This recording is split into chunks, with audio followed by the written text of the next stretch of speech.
Show us is all out. Work it out.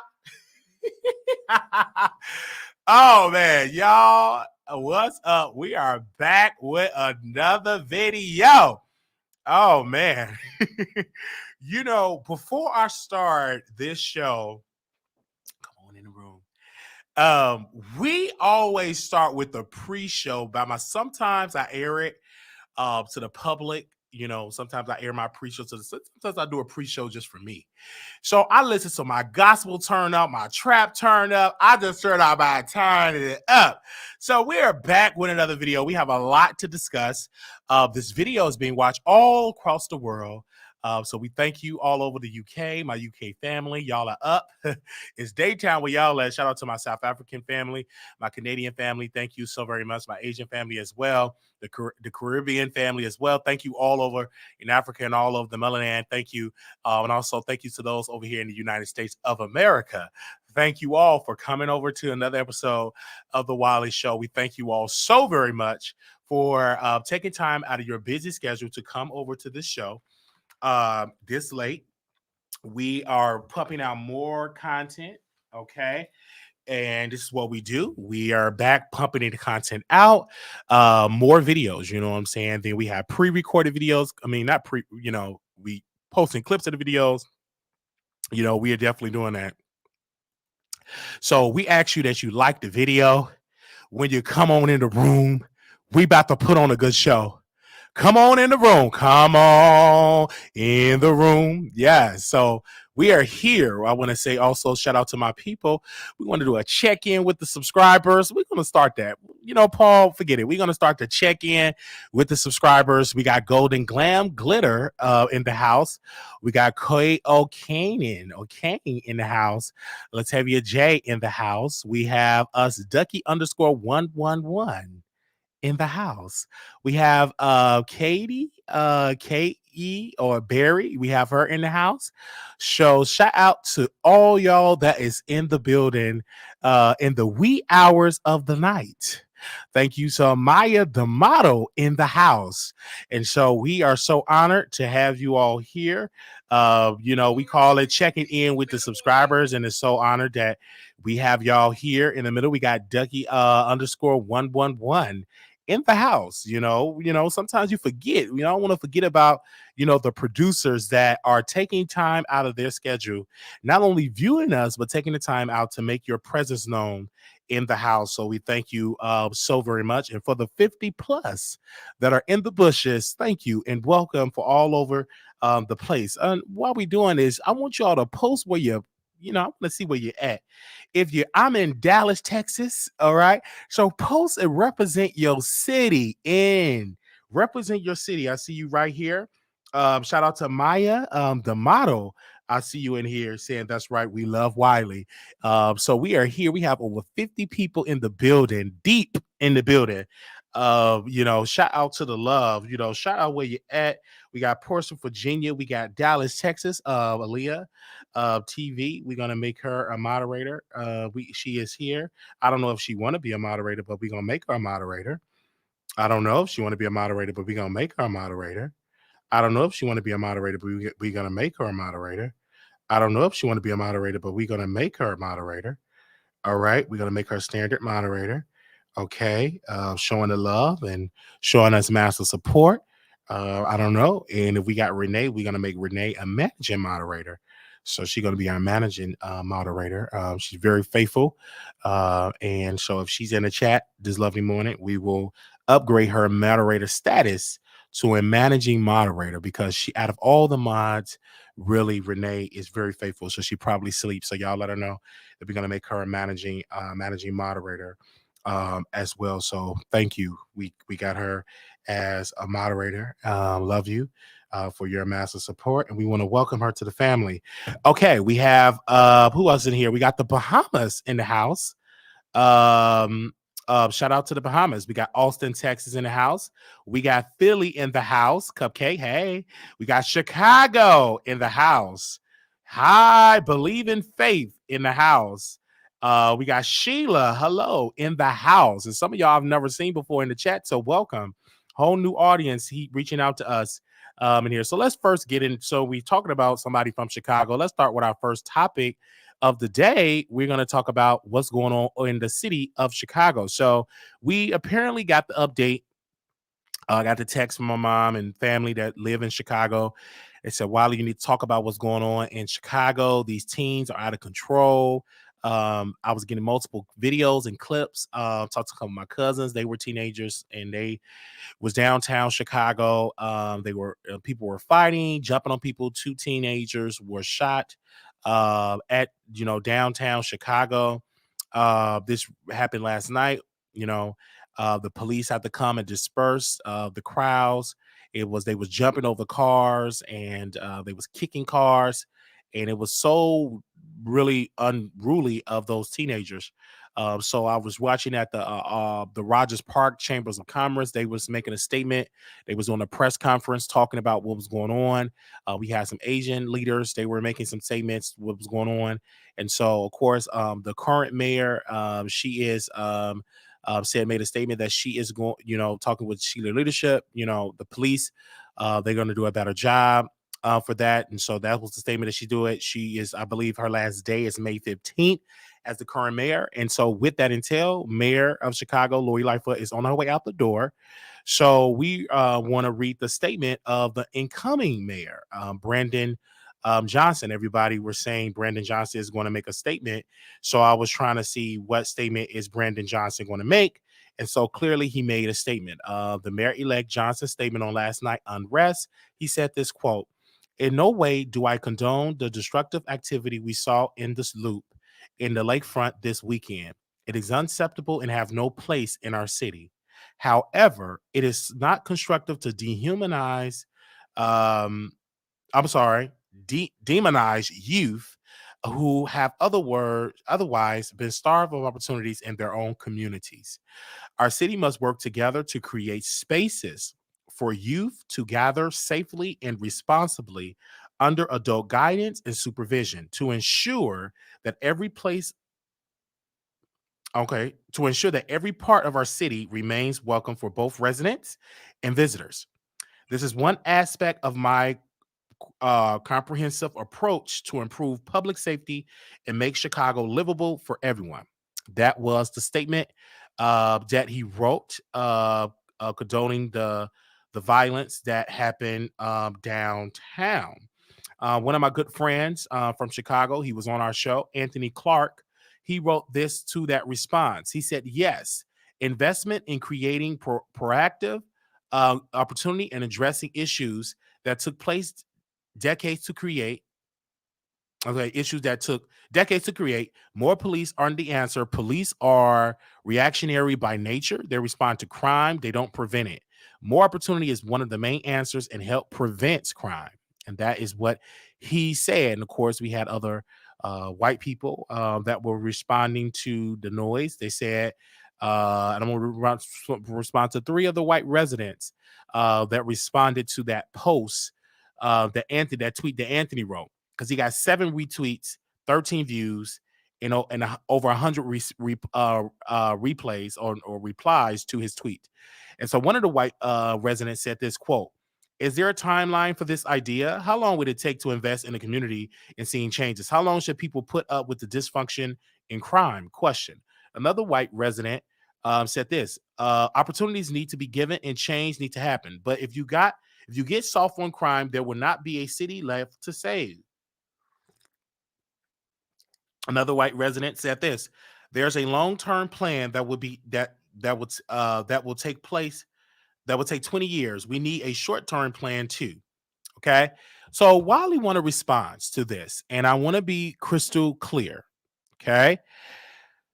Chicago need parents to parent their children, number one.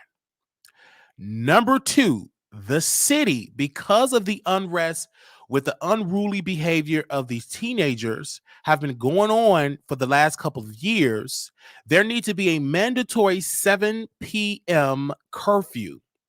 If you under the age of 18, accompanied by an adult with adult supervision, you will be arrested and your parent will be fined. There need to be a mandatory curfew at 7 p.m. You cannot be downtown without being accompanied by an adult. All right. If you're outside without an adult, you will be arrested, returned back to your parent, and your parent will be fined. That needs to be into place. You should not be downtown without it. It's been unruly behavior in malls. At the Chicago Ridge Mall, they have a rule that you cannot come. Any teenager under the age of 8, anybody under age 18 cannot be at the mall after 6 p.m. without an adult. Okay, you cannot be by yourself. If you're there, you will be kicked out when the police will be called. It needs to be policy in place. Yes, I agree with Brandon is saying. We need investments. Correct. Yes. But the short-term answer is curfew. Because of the behavior and the unruly behavior of these teenagers, they need a curfew, right? And the parents need to be it needs to be consequences because you are in charge of your child, of your teenage child, right? Not the city. It's not the city job to parent your children.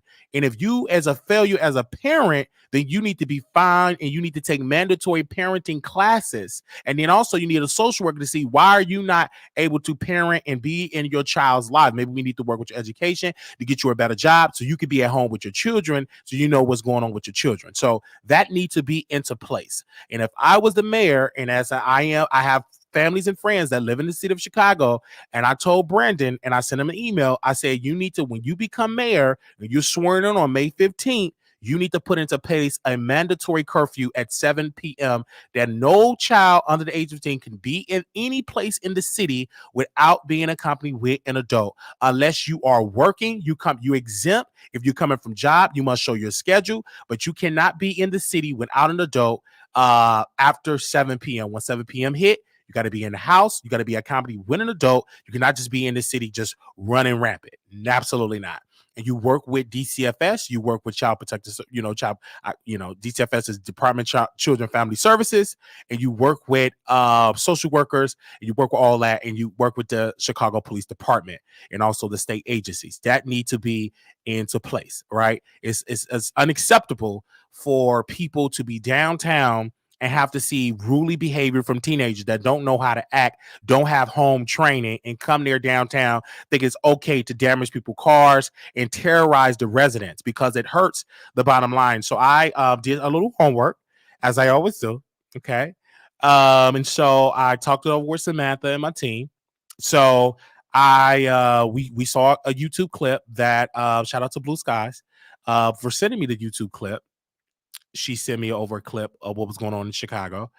And I want to make sure, did I take a screenshot? Give me a second. I think I took a screenshot. Okay. So shout out to News Nation. News Nation interviewed a white lady. And how the news is, they interviewed a white lady and they allowed this white lady to be on it for a couple of minutes. And she was saying, I'm here visiting the city. I was here to see a ballet and it was unruly behavior. I had to run. I ran to my hotel because of the behavior of the teenager. It was dangerous for me, you know? Mm-hmm. So when it came to, then they interviewed this white couple that is resident Chicago. Let me tell you how wicked the media can be. They had them on there less than 30 seconds. You know what they said? We didn't see no unruly behavior. We just saw kids being kids. They cut them off. Now, the white lady that was visiting the city, they allowed her to rant and talk about how dangerous were, how she was afraid, how she's not gonna come visit the city because of the weather change and everything. They had her on for an entire segment. When the white couple that's actually residents in Chicago and they said kids are being kids, they let them talk for maybe like 5 or 10 seconds and they cut them off. The white lady that was criticizing, they gave her a little bit more airtime. Okay. So if I'm the mayor and I'm not the mayor, I have family in Chicago and I'm also going to be owning my own property in Chicago. So bringing tax revenue to the city. I personally believe, and my aunts and uncles and them, they live in the city of Chicago. I personally believe that Brandon Johnson must implement a curfew, right? And parents need to be put in their place. It's the same thing in Florida. It needs to be a mandatory curfew at 7 p.m. You cannot be under the age of 18 and not be accompanied by an adult. Okay, that need to be in place. Majority of the teenagers that were there were African Americans. I understand that We don't have any youth for Indian. Also, that's the short-term plan, right?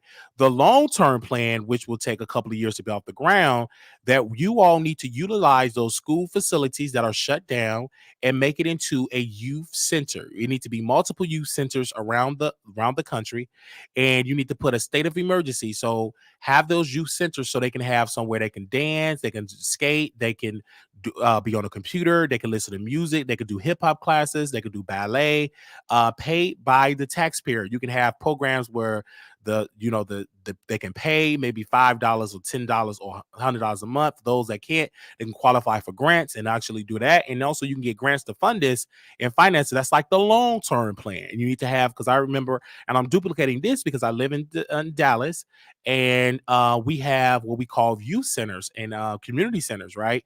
And they have teenage night where they have dance night where the kids can go in the summertime. They can go and swim. They go play basketball. They can play all of this stuff, and that keeps them out of trouble. So they don't have to rush downtown Dallas, and they can do this in the community center. That's what they need in the city of Chicago. And so, in what we have implemented here on the Wiley Show, when we attend the inauguration of Brandon Johnson, we are right there. And when he's sworn in, our work is going to start calling his office every day, emailing his office every day, showing up to city council meetings. We're doing that. And we also are doing that here in Dallas. So, but the reason why I'm doing it in Chicago is because I love Chicago. That's my city. I have family in Chicago. I'm also going to be invested in Chicago. So I want to make sure Chicago is good. I'm doing the same thing in Dallas, right? But Dallas are pretty good with the where I'm at. I don't know about the entire city, but the area that I'm at, it's literally a youth center where youth can go, So when Brandon Johnson gets sworn in, we must do this as well. And so we must, as the mayor, he must be called to the carpet. Okay. One of my good friends said, Wiley, I don't think you should do that, bruh. He black. Take it easy on him. I said, brother, can you sit down with me? He said, yeah, I sit down with me. Let me talk to you. And I looked him stone in his eye. I said, I would never, ever take it easy on a person in power. He's a black mayor, but he ain't the first black mayor. You know what I'm saying? So, and he won't be the last black mayor. Okay. Chicago had multiple mayors. All right. And so he is in a powerful position, and we must require that he use his power for change of the community. So just because he black and I'm black, I'm going to be on him harder than anybody because he black, because I hold my people to a higher standard than everybody. So you can take that. Soon as he gets sworn in, we're gonna email, we're gonna write letters, we're gonna demand, we're gonna show up to city council meetings. We're gonna do that. We ain't gonna play no games with that, because we let Lori Lightfoot get away because we had the pandemic and everything was good. So she gone. She gonna be gone May 15th. So under his leadership, I'm gonna make sure to be active. All right. I'm not gonna be just talk to talk. I'm actually gonna be putting boots on the ground and doing that. And I hope you join the same, because that's the problem is we go out and vote, in which he did not get millions of people that voted for him. No, a short response of people, came out and voted for their new mayor. So he didn't get the majority of residents, registered voters. He only got a small sector of people that voted, right, to vote him in. So we must require him to do that.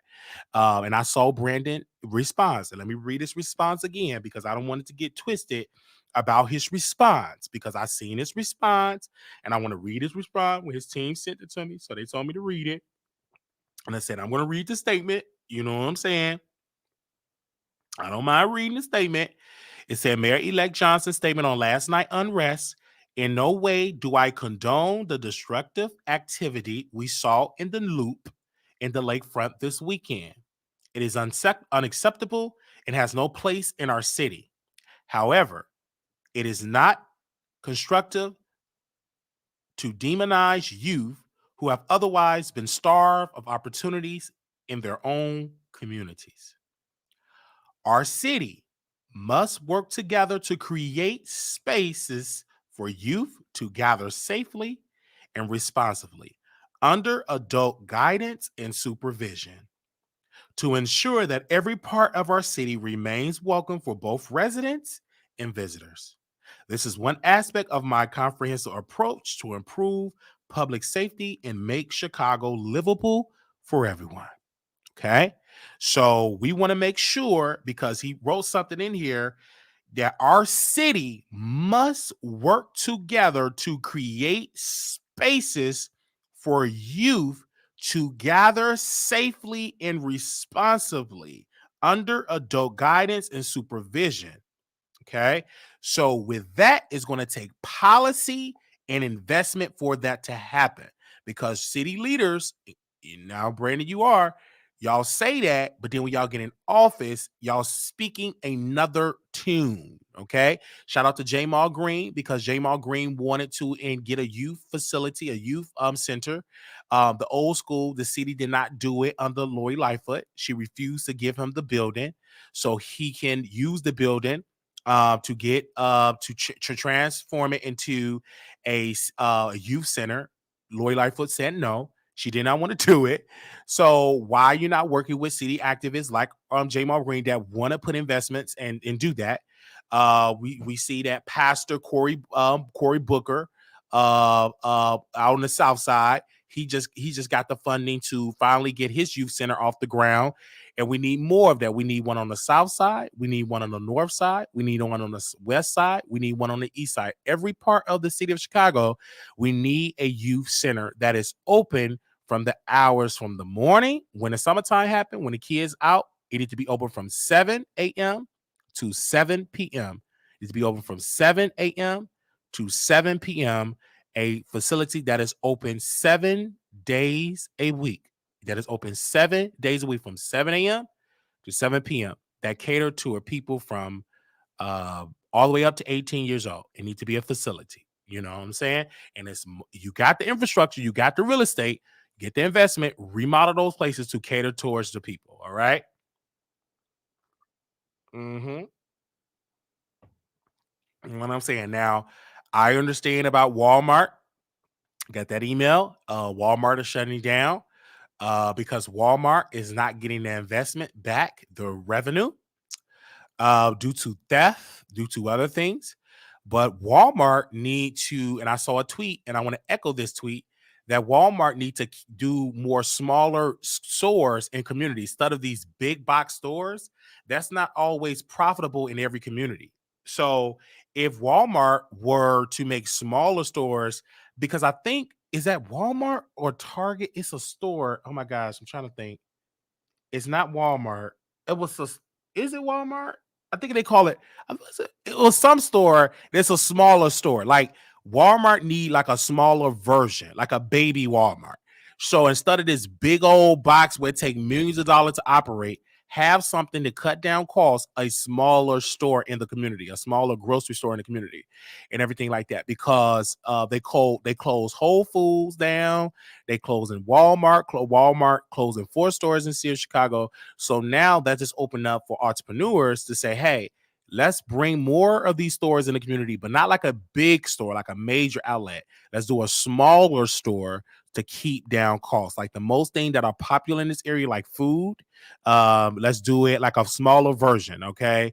Like, yes, because I believe I went, smaller, like neighborhood market. Thank you, Renee. Neighborhood market in the South Side. And so that comes with leadership, that comes with the city giving them tax breaks to bring that to attract them to come back to those areas. And if you hire people in the area, you get an automatically tax break to do it. You don't have to pay that much in taxes. So help them out. And that is for the governor comes into place to make it a more of a business friendly state. So people can go and invest in those underserved communities. I personally believe that. Okay. That they definitely need to do it in those underserved communities. In my humble opinion, um, I think so. I think that's what they need to do. Okay. Okay. All right. Give me a second. That's what they need to do. So, and so that comes with the governor. He have a lot of power. He talked with the state capital.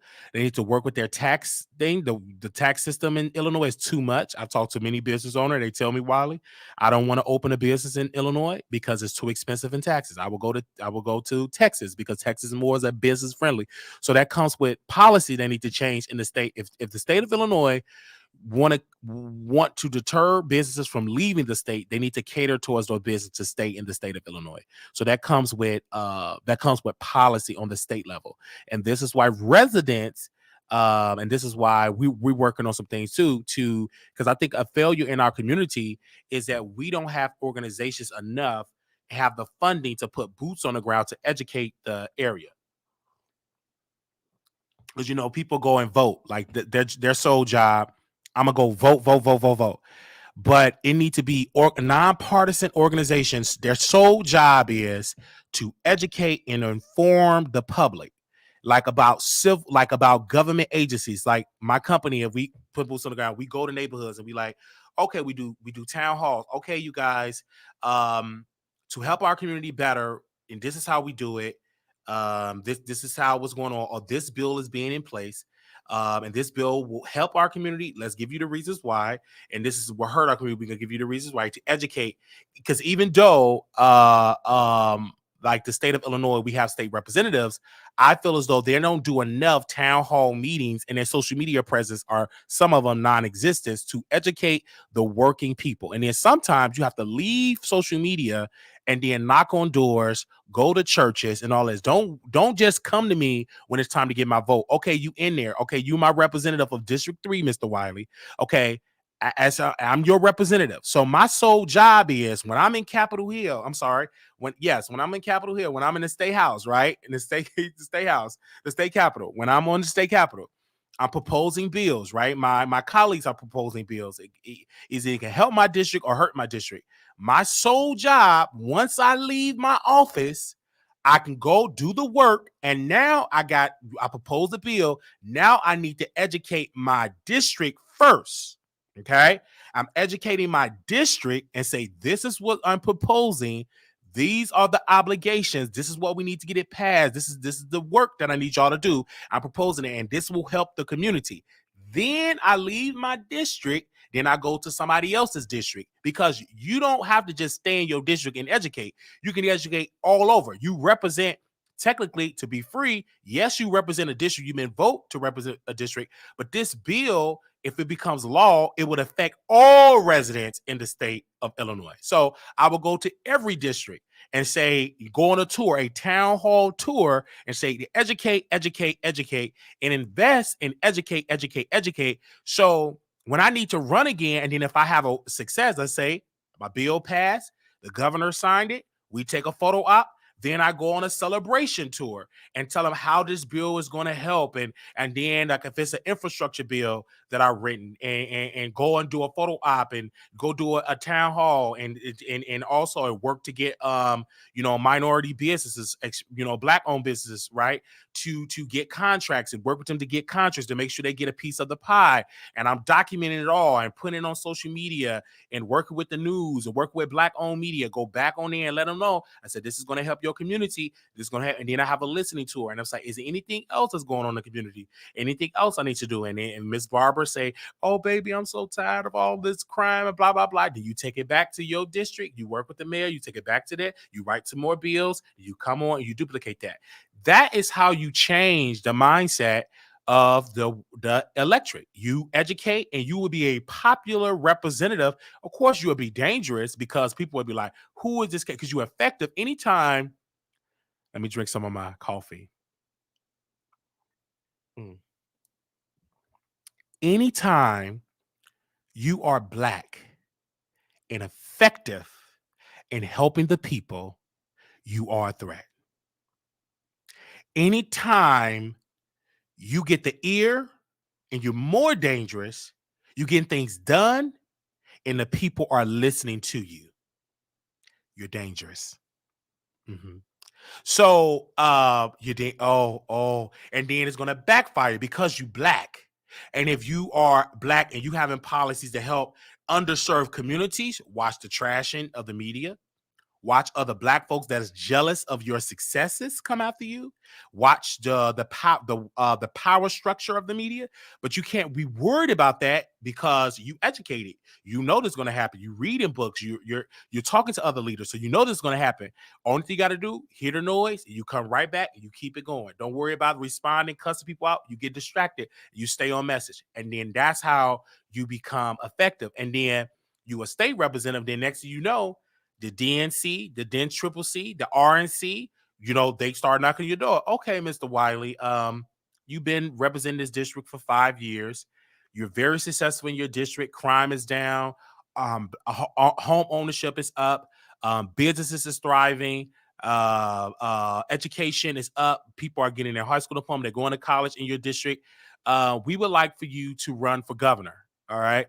We would like for you to run for governor in the same strategy. You use the same thing that worked as a representative. You duplicate that as the governor, right? Because you have all this data, all this information as a representative, and you just duplicate that as the governor.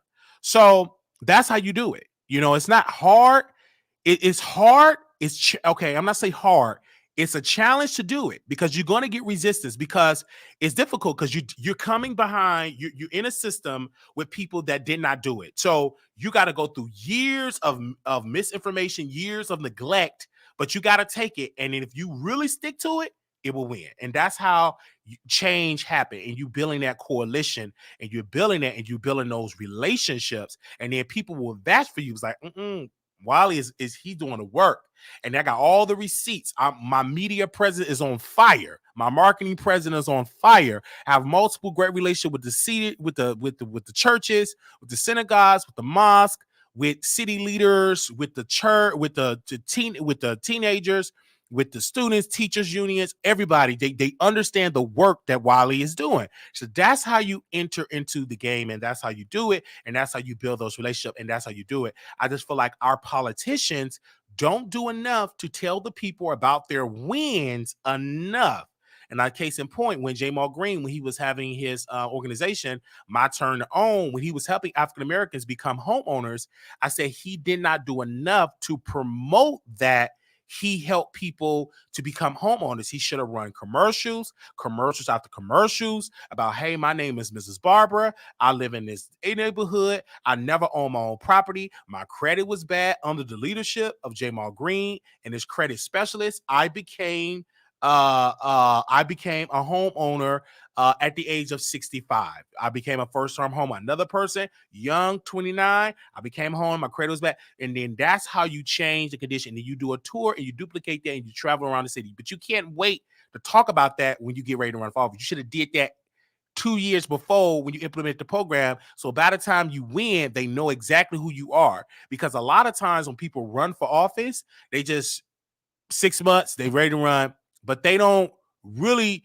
Running for office should start when a new mayor come into place. You work with the new mayor, policies in place, you keep being active, you keep being in the news, you keep being in city meetings, you keep networking with the community, and that's how you change. Then you get more visibility, more of a name, more of a brand that even the power structure will have a difficult to detain you because you in there with the people. The people know who you are, and that's how you do it. You know what I'm saying? Mm-hmm. That's how you do it. And you look at the data because most people that vote typically are senior citizens. They are the 65 and up, 45, 50 and up. 50 up. That's the backing. So you want to cater towards the people that vote, but you don't want to ignore the people that don't vote. What you do is you educate that underserved community that take money, that take resources, that take knocking on doors, that take you visiting colleges, that take you visiting universities, that take you visiting high schools, that take you doing that. Because by the time you start at 16 years old, like 16, 17, 18, 19. Okay, so like 15, 16, 17, 18, 19. So start around like 15 years old, like, and then in 4 years, they're going to be registered voters. So you educate. And then by the time they become old enough to vote, to register to vote, you already got them because you didn't educate them. They fired up and ready to go. But don't wait till just wait till last minute. Do it early. And that's how you build this impact. That's how you do it. And so when you come to the community, that's how you do it. And so when I look at the city of Chicago, it could be a great city. Like Chicago, honestly, a great city. The infrastructure is dope. The public transportation is dope. The city is well connected with public transit. That's a come up. It's just about the crime. So you really study that issue. It's been studied by PhD criminology. People have been studying it for years. You got to understand what is the plan to bring crime down. And what I believe, Mr. Johnson, and I'm telling you because I know you watch it, because I know one of your people on your staff. Crime is up, yes, but the policy need to be in place, yes. You got police. We got plenty police. We don't need more police. The issue with crime is that you need a leader in the police department that know how to use the resources that you have, because you got over $1 billion in resources. Now you need to be putting in place economic policies, because this public safety, you cannot have a public safety plan without an economic plan. I'm gonna break that down.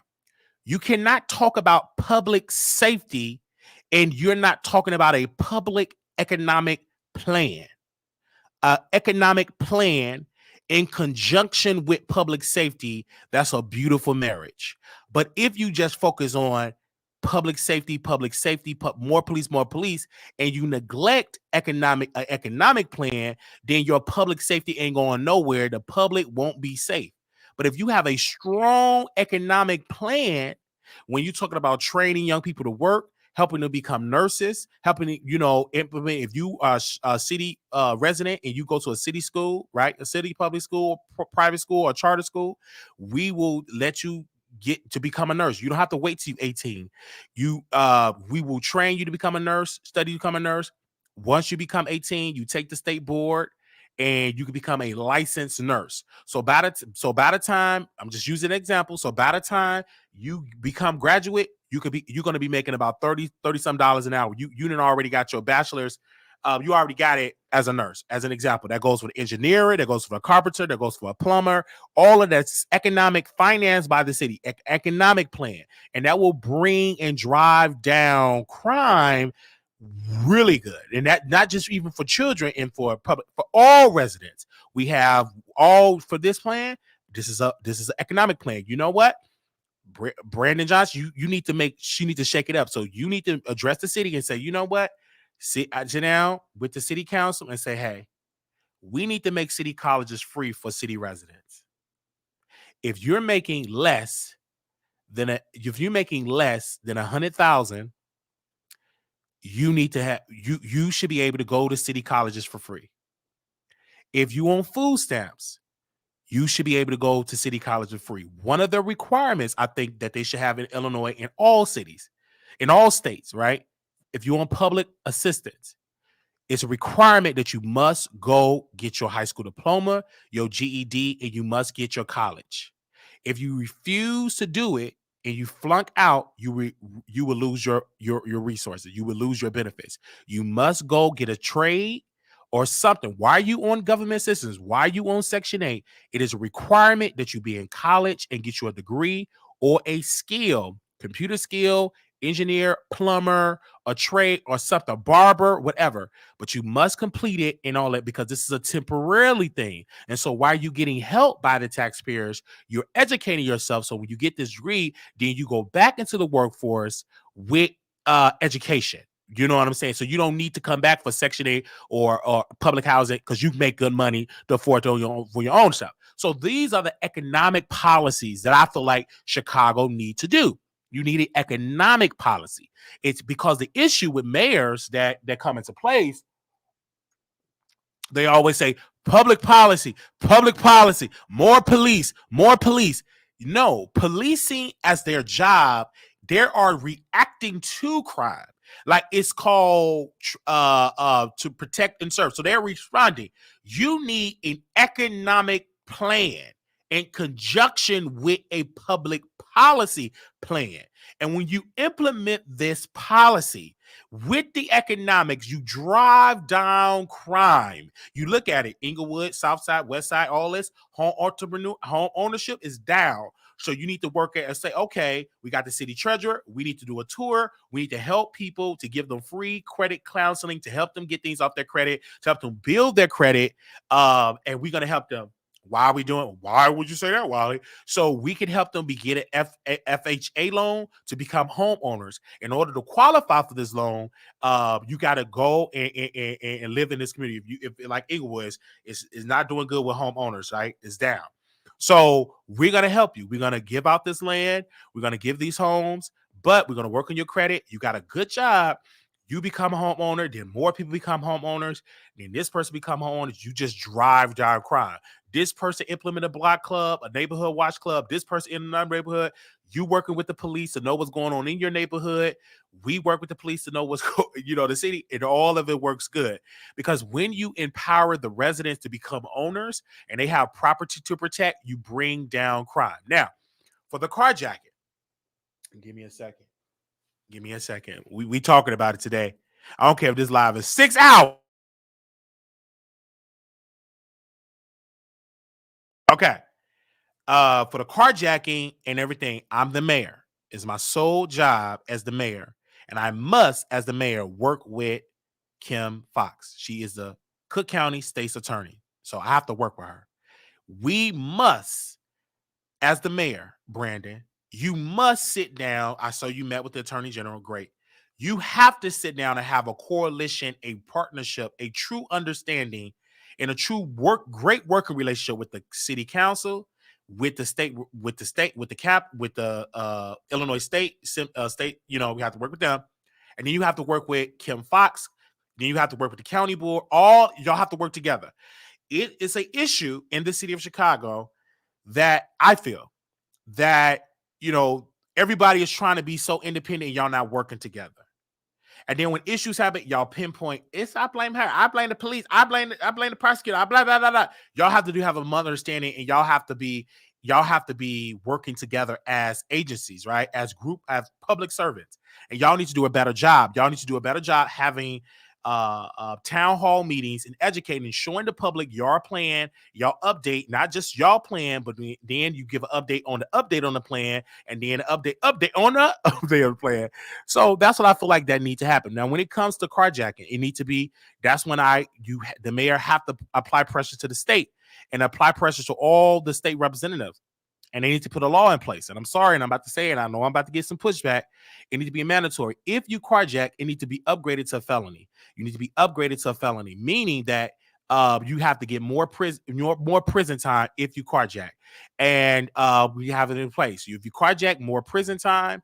But you don't have to have a felony on your record if you take these classes, if you get a degree, if you get a trade, if you work on your credit, if you get a degree and all that. We will not give you a felony, but you will have prison time. But while you in prison, we're not just going to house you in prison, right? We're just not going to just leave you there to rot. You as a young person, you're going to be there. You're going to be educated and all of that. If you agree, if you get this bachelor, if you get that master's degree, you will not have a felony on your record. This will be paid by the taxpayer, but you will sit here because you committed a crime. So it's consequences what you do. So it ain't like this going to be a fairy tale. No, you in prison, right? But while you in prison, we're going to rehabilitate you because you only here in temporarily, so you're going to go back into society. Now, you're not the same Pookie and Ray Ray. You're a Pookie and Ray with a master's degree, with a bachelor's degree. You're educated, and we already work with employees. We got to deal with the employees. With the employees, you already got you a good high-paid job, so you don't need to go back to the hood no more and go and carjack Mrs. Johnson's vehicle. You ain't got to do that no more. Because now you are not the same Pookie and Ray Ray anymore. You educated. You are aware. You know how to control your emotions. You was under training with therapy and counseling sessions. So now you got this degree, and now you're making this money, and now you're on your way. And so you don't have to go back to the neighborhood and go out there and commit crime. But yes, it needs to be state policy in place to lock up these people that is committing carjacking. It needs to be upgraded to a felony. That if you do this, you in prison for a minimum of 5 to 6 years. And the reason why we have to do it is because you decide to, it's a deterrence. Like, hey, if you do this, we got all these youth programs, we got all this assistance. But if you break the law and go and carjack somebody, that's a minimum of 5 years in prison. That's a bare minimum of 5 to 6 years in prison. You know what I'm saying? And while you in prison, by 4 years or more, you're going to be in there taking classes. If you do not cooperate, you will be you will get a felony on your record, and then it'll be difficult for you. But as long as you comply to taking the college courses, for those that don't have a high school diploma, getting your high school and GED, getting graduate, once you graduate and you educated and you got the, you go back into society. Okay. But now when you go back to society, you have something to work for, is what I'm saying. And that's why we, as the state, we work with employers to hire you, the Googles and everything like that, because technology is everything. So we're gonna make sure you get technology so you can get the jobs with the Google and the Apples, et cetera, et cetera. But that's what the governor had to do. Like, governor of Illinois have to tell his use his bully pulpit and say, listen, this carjacking in many parts of the city is out of hand. We need laws in place to lock these people up and keep them in there for a while, because this is too much. All this slap on the wrist ain't working. They keep coming out and you need 4 to 5 years in prison. And while you in prison, we as the taxpayers going to pay that you get educated. So when you come back, you don't have to go back and carjack it. You make them go back. You can buy your own cars. Okay. So that's what I feel like need to happen in Illinois, in all places, right? And so I'm just using Illinois as a test. You know what I'm saying? And I can guarantee you that it's not going to eliminate crime, right? But it damn sure would bring it down to a low number that you ever seen before. Okay. All right, because Chicago have very high crime. The issue is because city leaders and state leaders are failing to have a massive economic plan, and as well a massive crime, tough on crime stance. You need that as well, but you also need a tough on economic plan, because yes, it's a deterrence. You know, if you do this, you will get 5+ years in prison. Right, so it needs to be that 5-6+ years. If you carjack somebody, there will be no bond. You would be in there, you sitting in there, okay? If you did this, if it's probable cause that you did it, so you in here, right? It would be now you out on bail, no bail for you, okay? You in here, and you you know what I'm saying? If you guilty, you get guilty, you in prison for a minimum of 5 years. Tough on crime. Like, I'm a tough on crime person. I believe that you have to protect your property, anything like that. You have to protect your property. I don't play at all with people snatching people's property. So it needs to be a tough on crime. So that's something where the mayor, he have to work with the state, because you got to, because it's only the state can make those changes like that, or to make it into the state laws, right? Absolutely. And then that's why the parents needs to be a mandatory curfew at 7 p.m. and get the parents in order and everything. So that's why I think it needs to happen. So I will continue to work with the governor. I will continue to work with the mayor. I will continue to have these policies. I will continue to give my ideas, and I will push it to those people and push it to the electorate and push it on my show. And then I will tell my followers to call, email, text, share, show up to meetings, and as well. And then when I show up to city council meeting, I ain't coming by myself. I'm gonna bring my phone. I'm gonna stream it, so my people can know what I'm doing, so they can see it. Okay, this revolution will be televised on the YouTube streets. All right, let's move on. Okay, so that was that piece about what's going on in Chicago. Let me read a couple of y'all comments. A fight broke out at Saturday Chicago White Sox game while Nucky Buck was playing. Security does nothing as the brawl goes on for 2 minutes as fist fight. I didn't hear nothing about that. More immigrants will continue to make. No, oh, okay, you're a conservative because you said something. More immigrants will continue to make black folks. Oh, you're a conservative. Okay, yeah, that's not true. That's a whole lie. Child, it's 40,000 Mexicans about to descend in 60 days. They're going to get free. Oh, you're a Republican. Okay.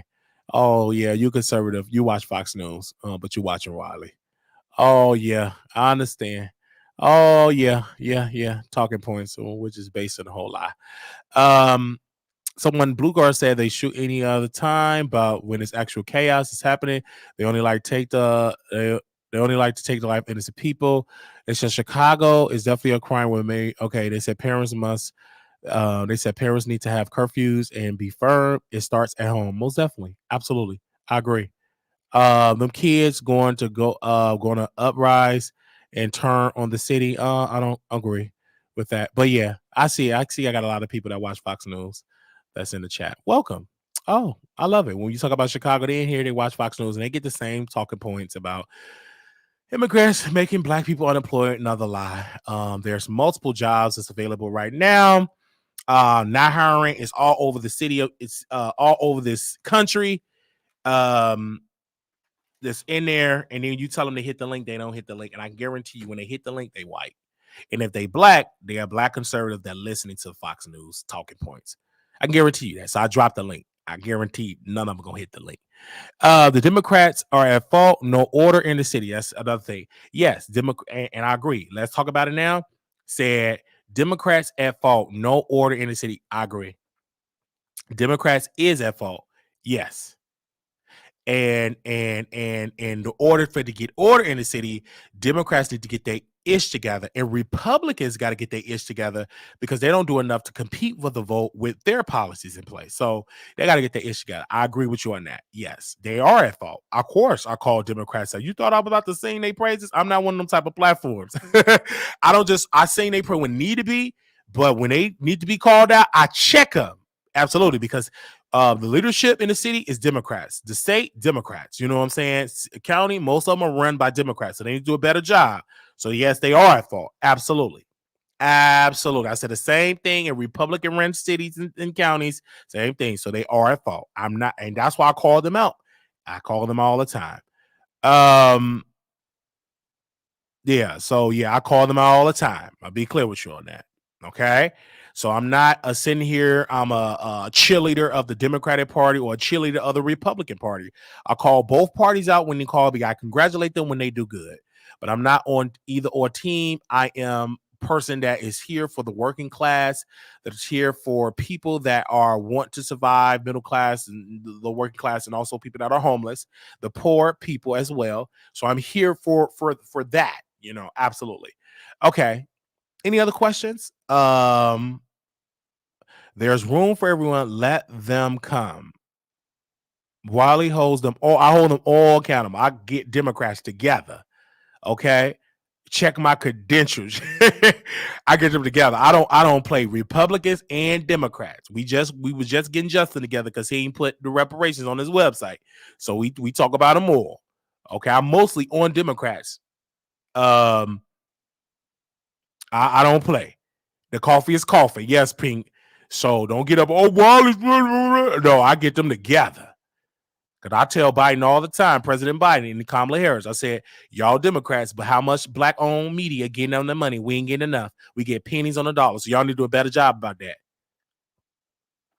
Why you know what I'm saying? You need to usher into the federal government to help give them better loans, to help black folks become black home ownership. Because to help close the gap of wealth with the black wealth gap in this country. The reason why we so behind because we lack owning real estate. Reason why white people is in a position that they're in because of real estate. Real estate is key in the success of many households. The reason why they was able to send Becky and all of them to college because they own homes and everything. And black people were frozen out. And that's why the gap is so far between. So yes, so they need to do a better job with that. Absolutely. President Biden, and I'm talking about, I can't even talk about Kamala Harris. She need to do a better job echoing the message. But the one with the power, President Biden, need to do a better job with helping black people become homeowners and everything, because that helped bridge the gap of the wealth gap in this country. It's home ownership, right? It's the, owning homes is the backbone of the middle class. Without owning homes, there will be hardly no middle class. The middle class will be no more if they didn't own properties, homes, and stuff like that. So yes.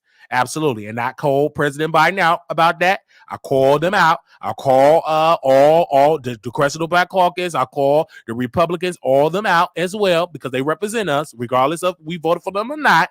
They do a better job making laws to bridge the gap between the white and black, wealth gap. And then they also need to help and make sure that laws, and they need to put policies in place to make sure that these banks are not being selfish and stingy and racist when it comes to people that want to get home loans, and then also people that do got loans that want to refinance that they want to do something that they get their appraised their property fairly. You know what I'm saying? There needs to be some type of standard in the federal government, some agency to check people. If you're doing that, then you lose your license as a bank.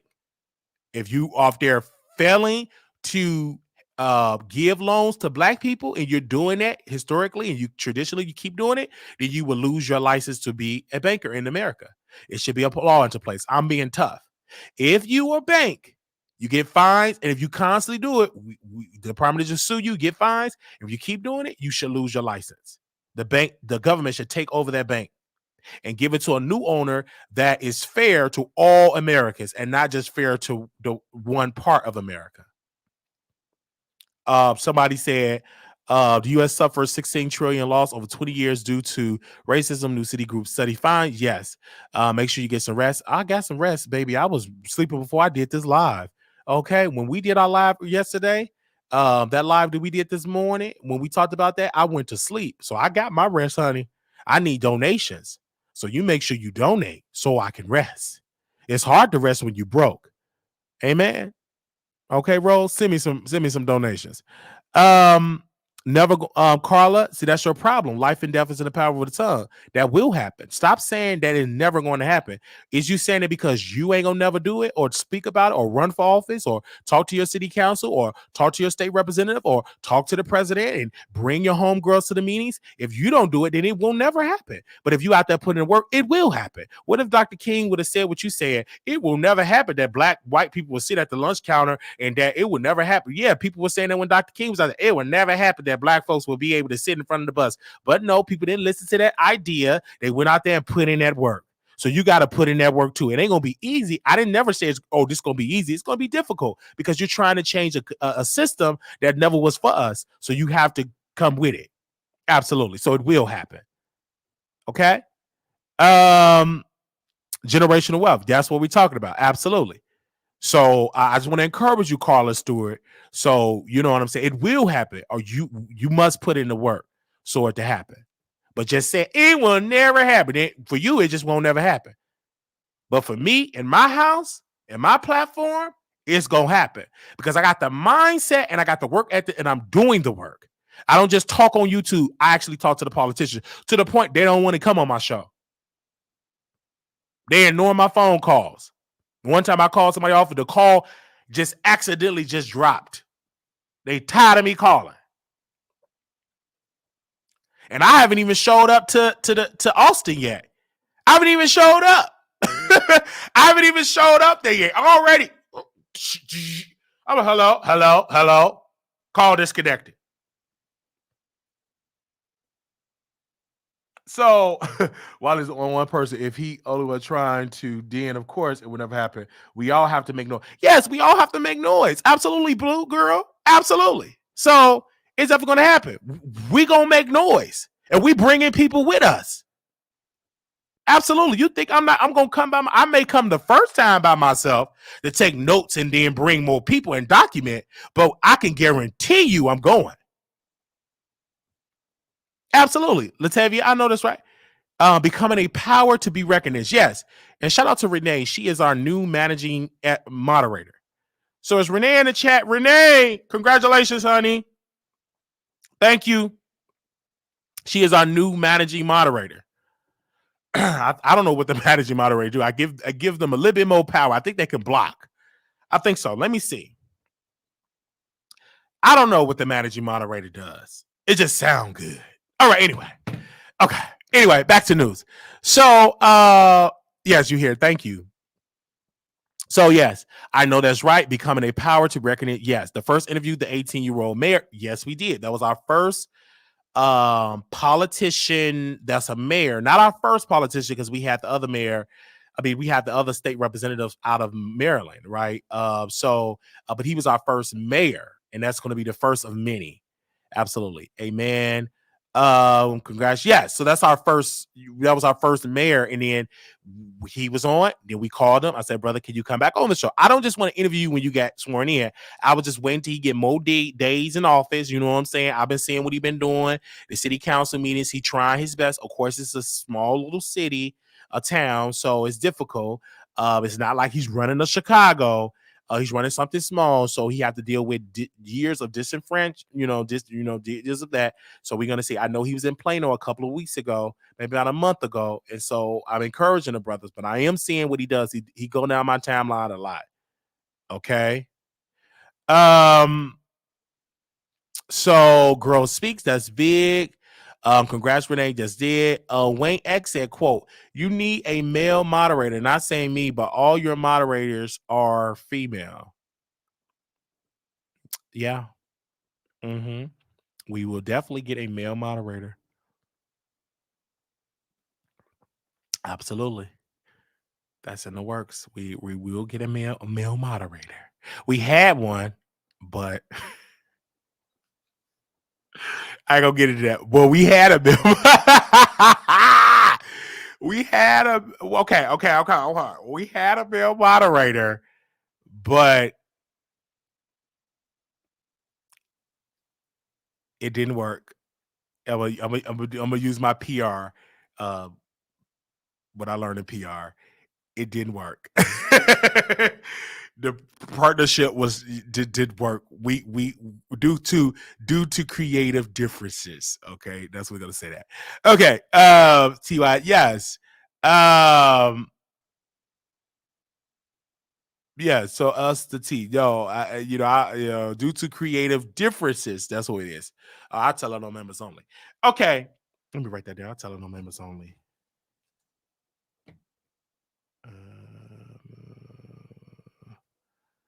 Okay.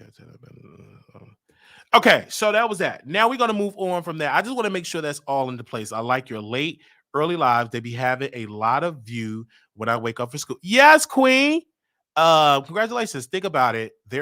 Things are getting better, despite people saying the world is going to end. I feel like people are waiting for doom. It doesn't make any sense. Okay, Blue Girl. Yes, I see you.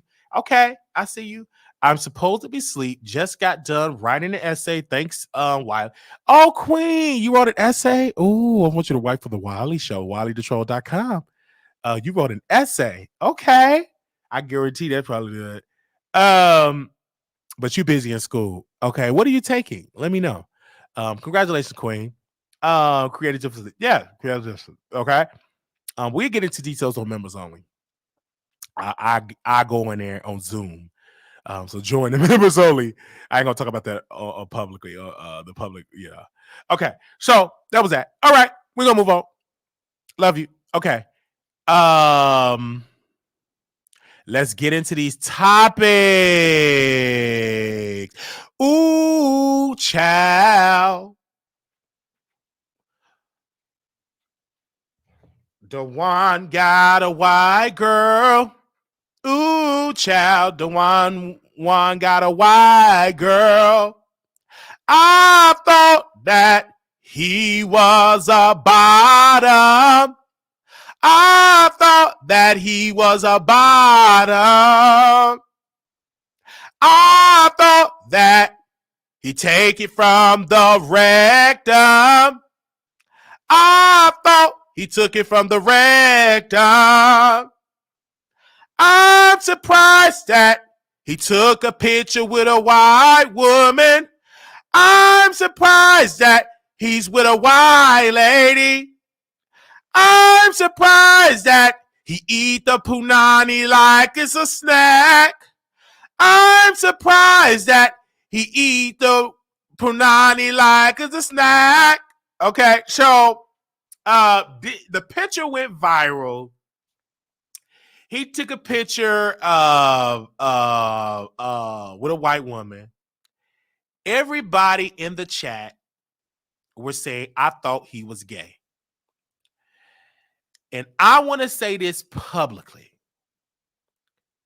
please don't get offended because we're this close of disassociating from the LGBT community. We had a meeting with the CEO of the LGBT community. We had a meeting with over there, and we're this close of disassociating with the community, but we're still a member as of right now. I have my resignation letter to disassociate, but we haven't submitted it yet to the power that be. But to Don Juan, right? And I'm gonna say it. He got a ping. Let me break this down.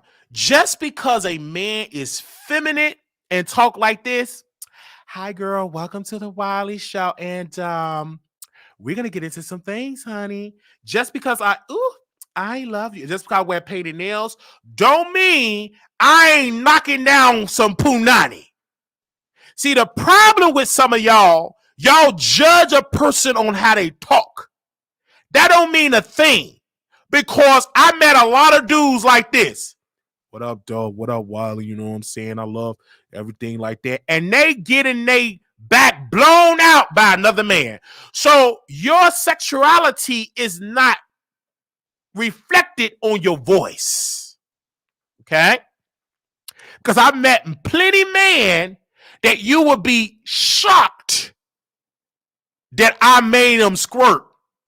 Deep masculine voice, tattoos, in gangs, thugs, preachers. You will be shocked. They wasn't feminine. They don't wear purses. They won't wear nails. They wear, you know what I'm saying? They got the ice spice, the tattoos, a little man smell, thug, husbands, fathers, and they getting it in with other men.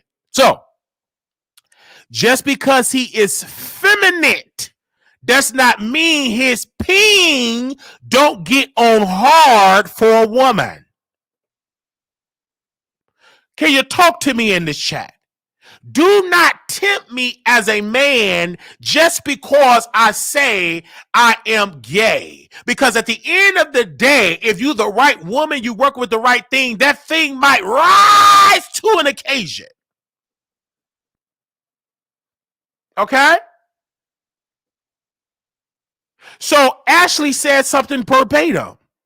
Ashley said, you're right. I dated a guy that didn't act feminine at all, and he cheated on me with a M-A-N, a man. So please don't go with all this crap because he's feminine. He must be gay. He could be knocking down women left and right.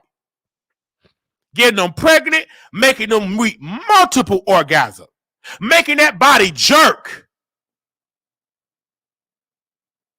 Okay? So let's please get out with that mindset with that. I love women. This ain't faking. I'm not pandering to a community. I know what I like. I love women. You got big breasts? Man, hey, you good looking. I tell you, you good looking. Now I gotta, I ain't gonna just come up to you and just say, oh, you got a nice rack. I'm talking about women in general. I'm very respectful to women, but I love women. And you just can't grind on me. I don't do that. You can't just put your butt up onto my peen. It's gonna rise. Can't do that. I get turned on just like that, especially if you good looking.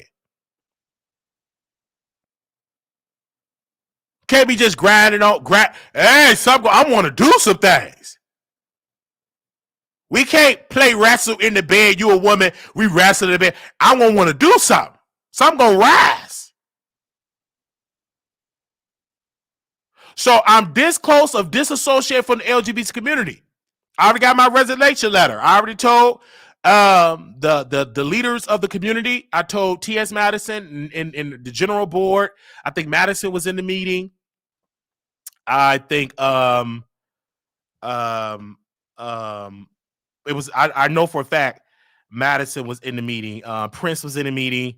Armand was in the meeting. Justin J was in the meeting. A lot of the trans people were in the meeting. And I told them straight up in the gay general assembly, I said this. I said that I will disassociate myself with the community because they told me in the meeting, hear ye. We don't like your language that you're catering towards women. I said, I got a peen. And I know what my peen like. So and so I told the general board, of the LGBT community.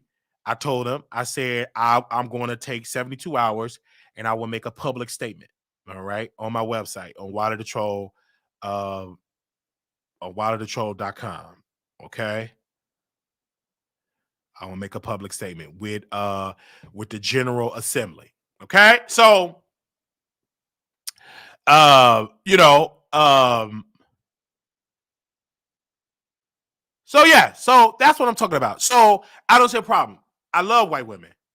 White women are more accepted of gay feminine men than black women. Oh, I said it. I said it. White women are more accepting. You can wear nails, pumps, and still make your chicken with no season. They're more accepting of that. Black women, ain't no way I'm gonna date. Oh hell no! Ain't no way my man gonna be feminine. And hell no! I want my man with a D void tattoo. Oh hell no! Ain't no way, girl. He know he the S word. He know he the F word. Honey. No way at all. All the dudes I mess with, they ain't feminine. Then you get out for work. Then you catch your man sleeping with your brother. How can you do this, Pookie, to me?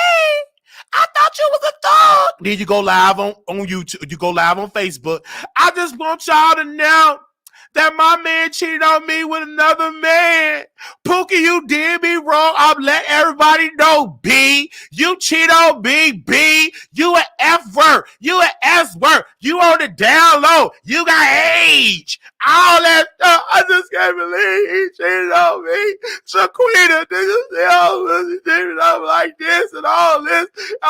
And then in the chat, girl, you better get tested. You probably got some. All this other stuff. Oh, he did. Then you burning up his clothes. I got the kids, Pookie, the little kids, nappy-headed kids in the background. They crying because mama crying. She got to record it. So all the time she poured DMs. She poured the recording, stuff like that. I'm just saying, he a thug, just a regular look thug, shocking everybody in the community, his old classmates. See, I tried to tell you that he was gay. I knew he was the F word. I knew he was the S word. You know, I see all that type of stuff. Okay? So, I get it.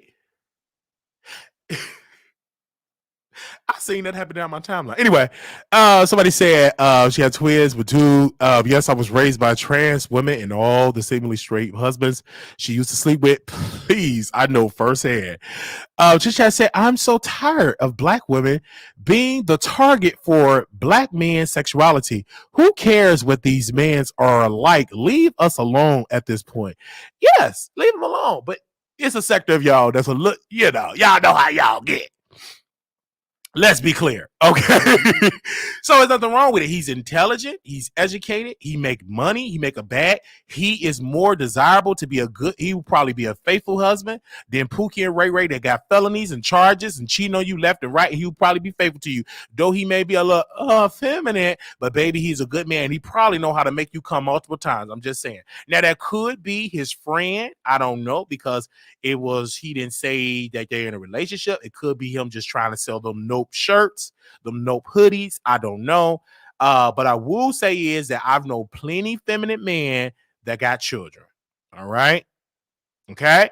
Somebody said, if a man wanted you for more than head, you would be getting cheated on too. All right. So I see y'all in here, and we'll drop the link and let y'all call in. I mean, y'all come on StreamYard. So yeah, so make sure y'all check them out. I don't see a problem with it. Had a friend, she was white, and she didn't mind me sleeping with dudes. Okay, she was a white woman. Yeah, that's why I'm very honest with black women. I love black women, especially if you chocolate, all shades. But my favorite is chocolate.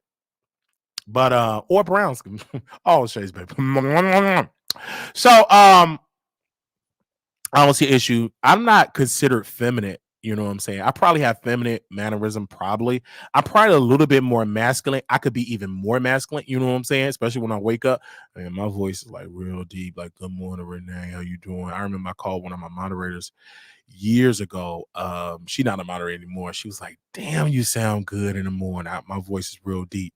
You know what I'm saying? So how you doing? You know, if I talk real slow, you get that deeper part and everything. It is what it is, but I'm not, you know what I'm saying? I used to be extra feminine when I was in, high school or whatever. That's exactly what I used to do. If a man wanted you for more, okay, they're trying to sell something, publicity. It's the candy stuff, the ultimate businesswoman. You will transition and be a black woman if you could afford it. No, I don't want to be a black woman. I'm a man. I don't want to be no black woman. Absolutely not. No, I'm a man. I love being a man. I love when I come in there and say, Mr. Wiley, how you doing? I love me. I love being a black person. Okay. All right. So I saw that. I said, I'm going to talk about that today. I saw that down my timeline with 12 inch. Okay. I'm a man and I'm a top. Okay. I don't play no games. All right. I love women. I love men. Okay. Love. You better ask somebody. A healthy man, healthy man, one who will have both feminine and masculine traits. It's a healthy balance. Yes, yes. Yes. Like I don't wear pink panties. I don't wear hip pumps. That's not me. That's not me. I'm a man. That's not me at all.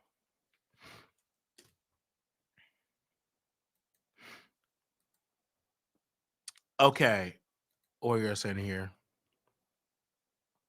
Okay, I'm gonna read some of y'all comments. Hold on. I ain't gonna rush today.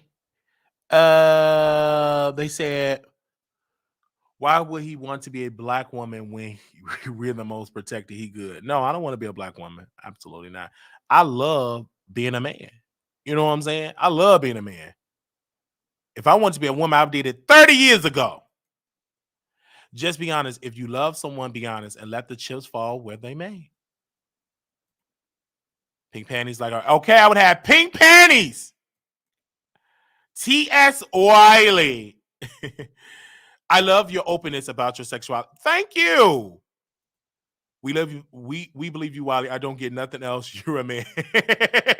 Oh, yes. That's all I ever got from this channel, Wiley. Just comfortable enough in his manhood to say what he like. I like it. You know what I'm saying? I love beautiful women. I love big breasts. I love, you know what I'm saying? I love a body, natural body. I love when you smell good.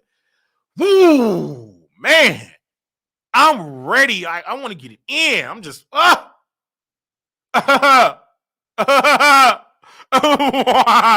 want to get it in.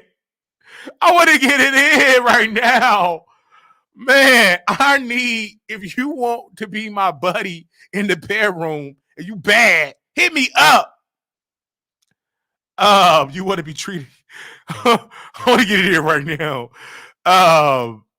You want to be treated like a woman in the bedroom. No, I want to be treated like a woman in the bedroom. Where you get that from? Oh, so why you say trash talk TS about she is a woman too? I want to answer that. And you were in the meeting, and that was addressed in the meeting in the National Convention of Gays, LGBTQ, and that was brought up by one of the members. And I say this from the heart, and I say this humbly.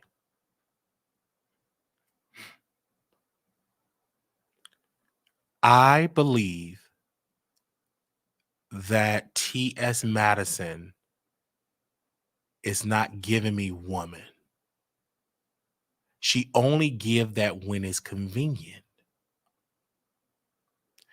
And so when she gives it when it's convenient, the women that I talk to and the women that I have conversations with, they never talk about they peen.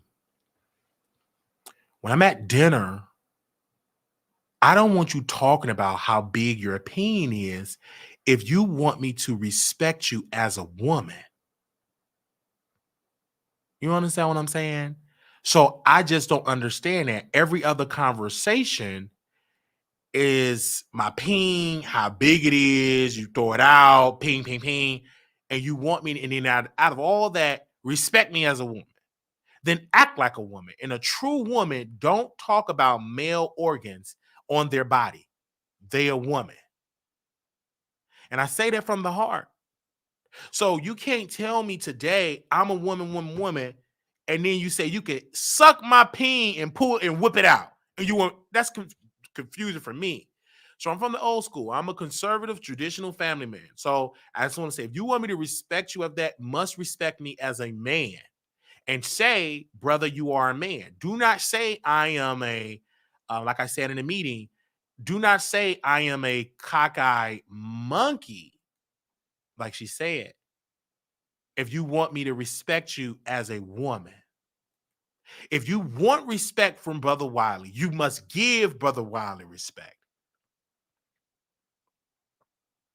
Okay? You must respect me as a man. I'm your brother. I'm your colleague. Respect me as a man. So it's all respect. You want me to respect your womanhood as a woman? Then please give me the same courtesy and respect me as a man. That's all I'm saying. It is a respect. I'm from the school of you respect me, I respect you. You disrespect me, I check you with disrespect as well.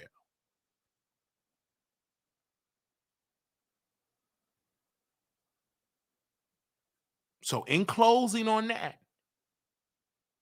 the reason why I trash T.S. Madison, because she produces trash. And I talk about the trash that she produces. Okay. All right. So we're talking about respect. All right, let's move on. Okay, so that was that. I'm gonna make sure we got a couple of topics in here that we gotta talk about. I used to be scared of Hetty Hunter. Then I got Switzerland. Uh, uh, uh, uh. Shout out to Look Him. So uh shout out to my sus for coming through and showing us love by paying back her debt. You know, Lil' Kim was in about $1 million in debt. She had to borrow money from Missy Elliott. She finally bid it up. They had to, they put liens on her properties and stuff. They also lifted up. She paid it back to the IRS. Um, and so she's coming out of debt. She, you know what I'm saying? She made some bad, deals and financial deals and stuff. So yeah, so she had finally paid it all back.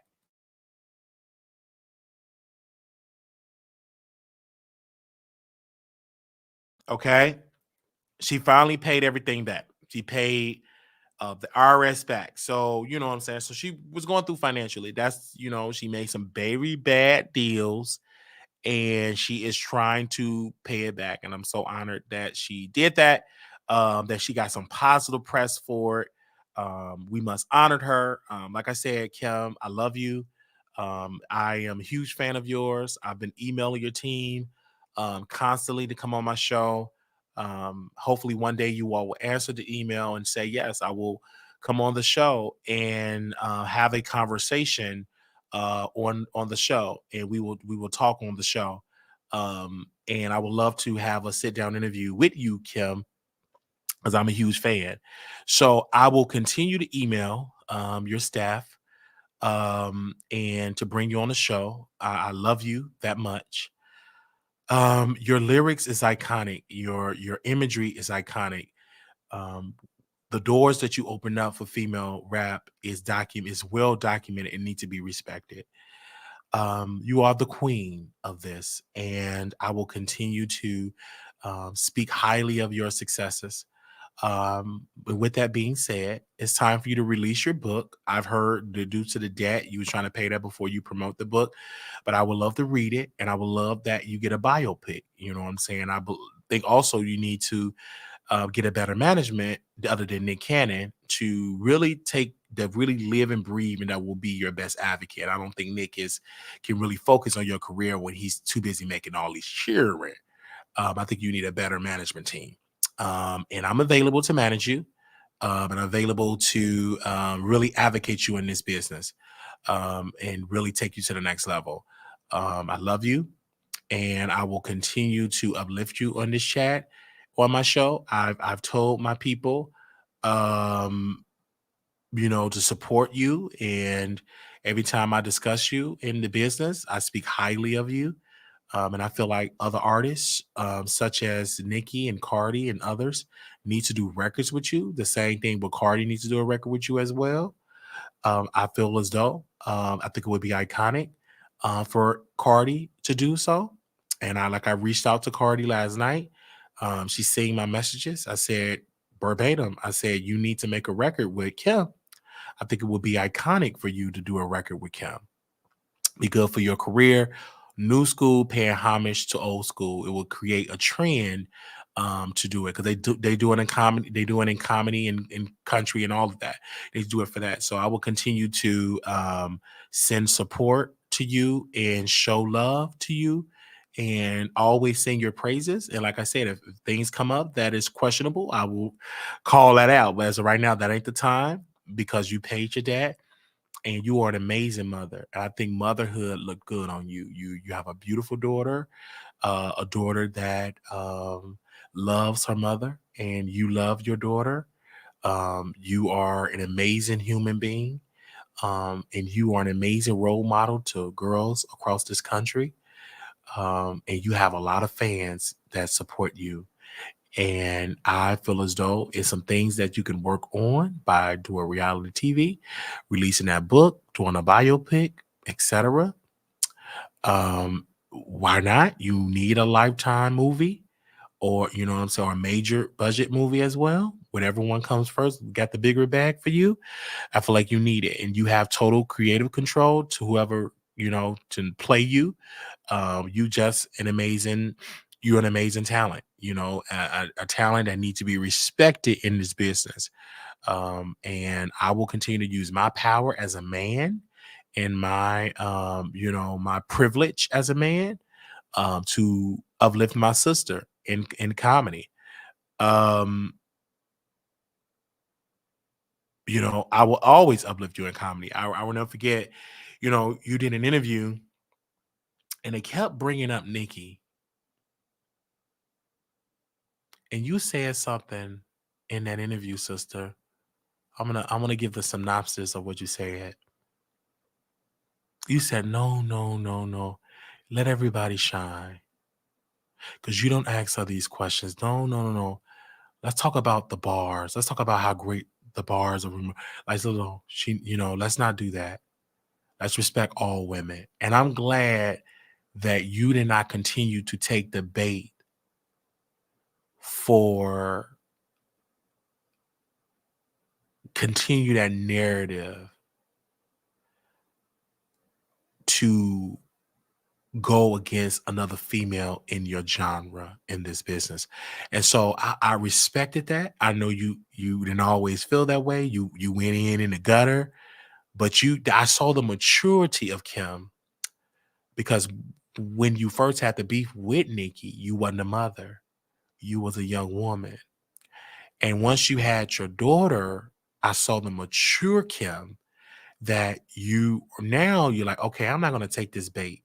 I did it before, was wrong. I was upset, and I'm going to uplift women, period. And I love the fact when they asked you a question, who would you like to do a versus with? You said Nicki, and you said her name because it was a time where you would say a homegirl, and you finally respected that. And it was such an iconic moment, because you do need a versus battle. Like Kim need a versus battle. Like Kim have an extensive catalog of people that she worked with. You know what I'm saying? So, she need to be respected. And so I understand. I had a debate with Keenan.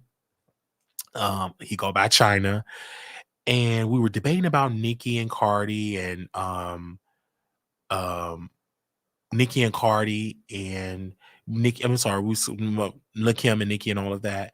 And I said I'm always uplifter, and I don't want to wait till a person pass away, and then we do a show about how great she was when she gone. There we want to play her music. I'm going to give her flowers where she can hear it and receive it. Okay.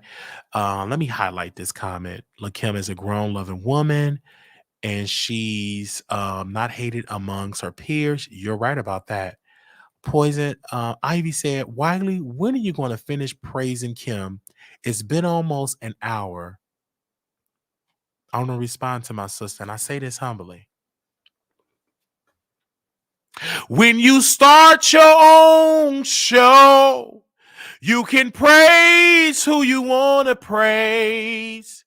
When you start your own show, yeah, when you have a show, you can praise. That's the power. And the reason I love having a show is that I can sit and talk about a person for hours upon hours upon hours because it's my show. I love it. Okay. Okay. I'm just being real with you on that.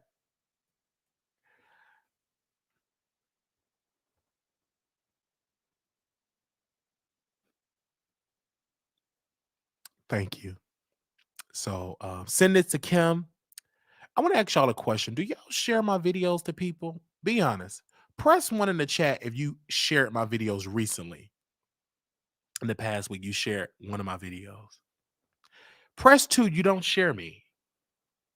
I want to ask y'all a question. Kim, you up here. You the queen. I got you up here, sis. Do y'all share me in the chat or share me out in America, in the world, out there in Asia, and Europe, to your family and friends? Press one. Press two, you don't do it.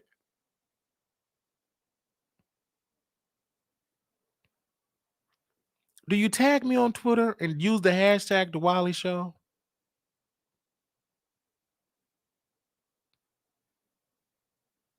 I'm asking a question. When the last time you used a hashtag to support us?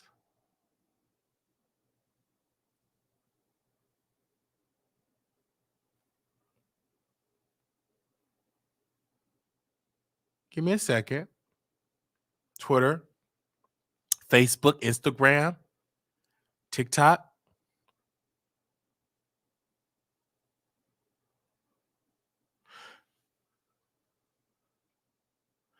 Lala said something, quote, I don't get my notifications, honey. I have to find you. Oh, I'm so sorry for that. That's the issue with YouTube. So sorry about that. But you know, we everywhere. You gotta we everywhere. I don't know what to do. Hit the notification bell. I don't know what to do. I'm the hardest working man out here. Um Share, like, refer your channel, watch the videos while cleaning, all that. Yes, thank you. Just YouTube on text messages to friends. Thank you. I don't have Twitter, but I share on the gram when you ask it to. I need you to do it every day. Okay. Every single day. I need, from this day forward, I need everybody to get a Twitter account. I don't care if you ain't got no followers. If you don't know how to use it, call me, text me, and I will teach you. And I need you to use the official hashtag The Wiley Show.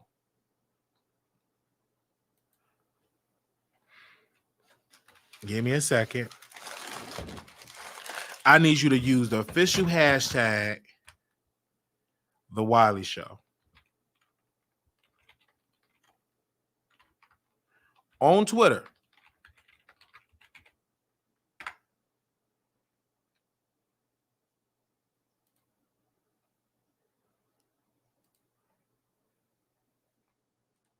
On Twitter.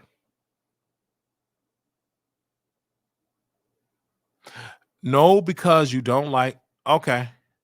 I ain't talking about you. You in a minority.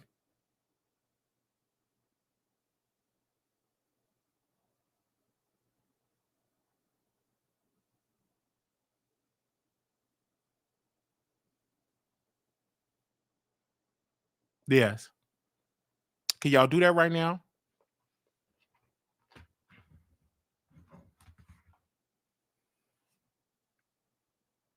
Right now on Twitter, I need to see that official hashtag, the Wiley Show, go up.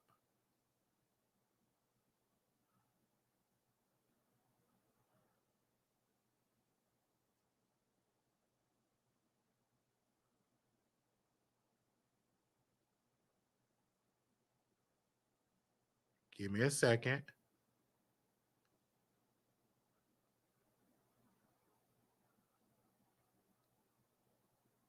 Okay.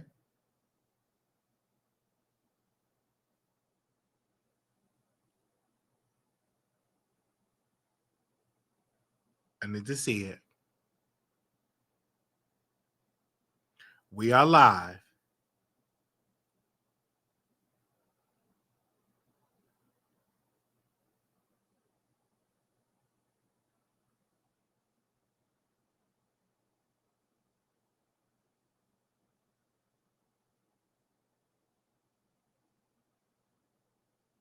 We are live. We are live. We are live.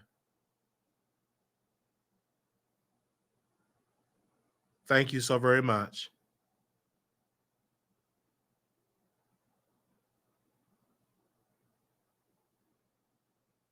Okay.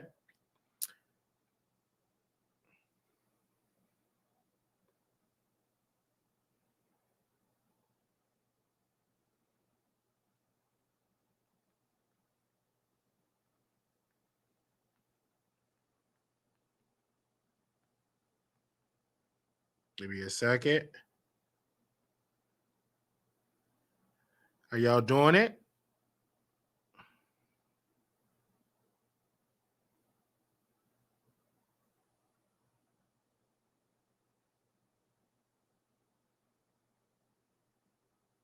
Okay.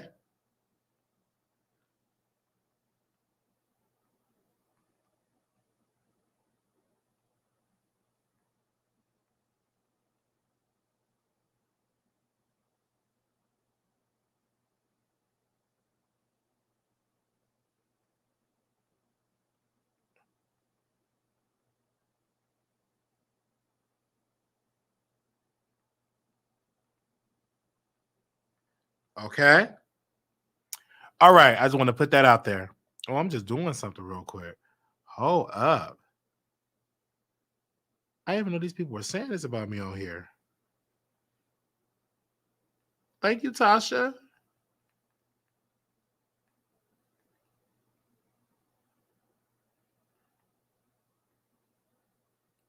Give me a second.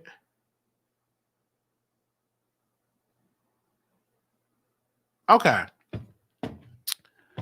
All right. Okay, let's move on. All right, that was that. Move it down. Okay, who else is here?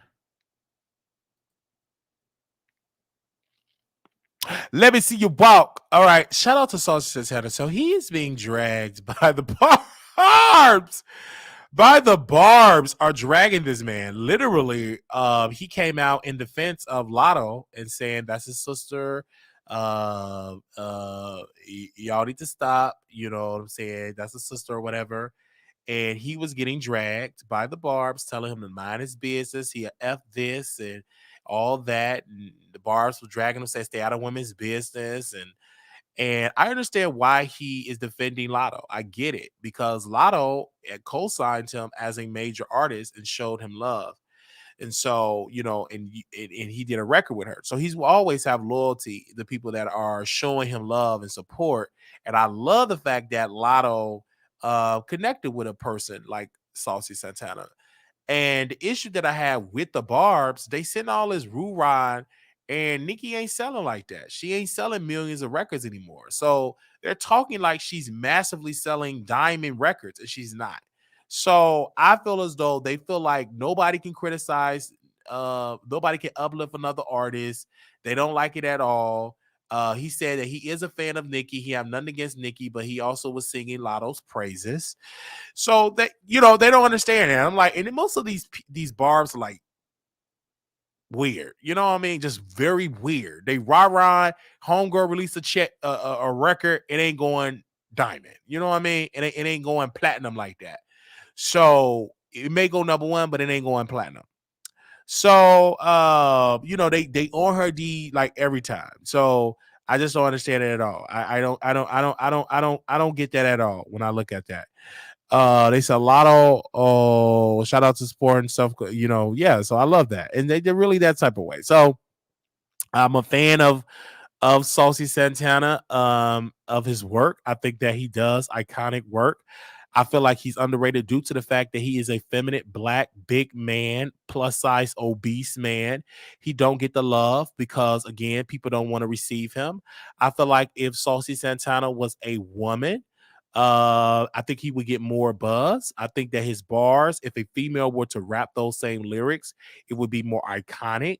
I feel like he would be a great writer as an artist. Unfortunately, we're just not there to accept a big black obese man with nails shaking their butt. We're just not open to that. I don't think people in the hood rocking to a Saucy Santana. Do he got bars? Yes, but unfortunately, because the way he look, he's feminine, big black nails, big butt. And a lot of people say he trying to sound like Young Miami and sound like a woman and all that, and he just don't get the love. Females don't even rock with Saucy Santana. He don't sell like that. When his records are released, it don't go on the charts. It just don't. Like if he would give those same records to Dream Doll, to any female rapper, they would get more love because he's a big black obese man with nails. They don't give him the love and the respect. It is what it is. These are facts. Because if he was a guy that was a little Nas X, that wasn't feminine, that had a body, that had tattoos, that had a six pack, he would get more love for his community because he's a big black man, feminine with nails, a big butt. Um, they don't show him love. They just don't. Like I don't. He made good records, but the reason why he's not in the mainstream is because he's big, black, with nails, with a big butt. So that's the reason. Like it is what it is. His records do not chart. Like WAP should have charted. But if a woman would have did that record, it would. You know what I'm saying? And it just won't. You know what I'm saying? Or if Nicki were to give him a major cosign, it would definitely happen. But because he's a big black man with nails, they don't show him no love. He's extra feminine, and he wear makeup, and he wear lipstick and lip gloss.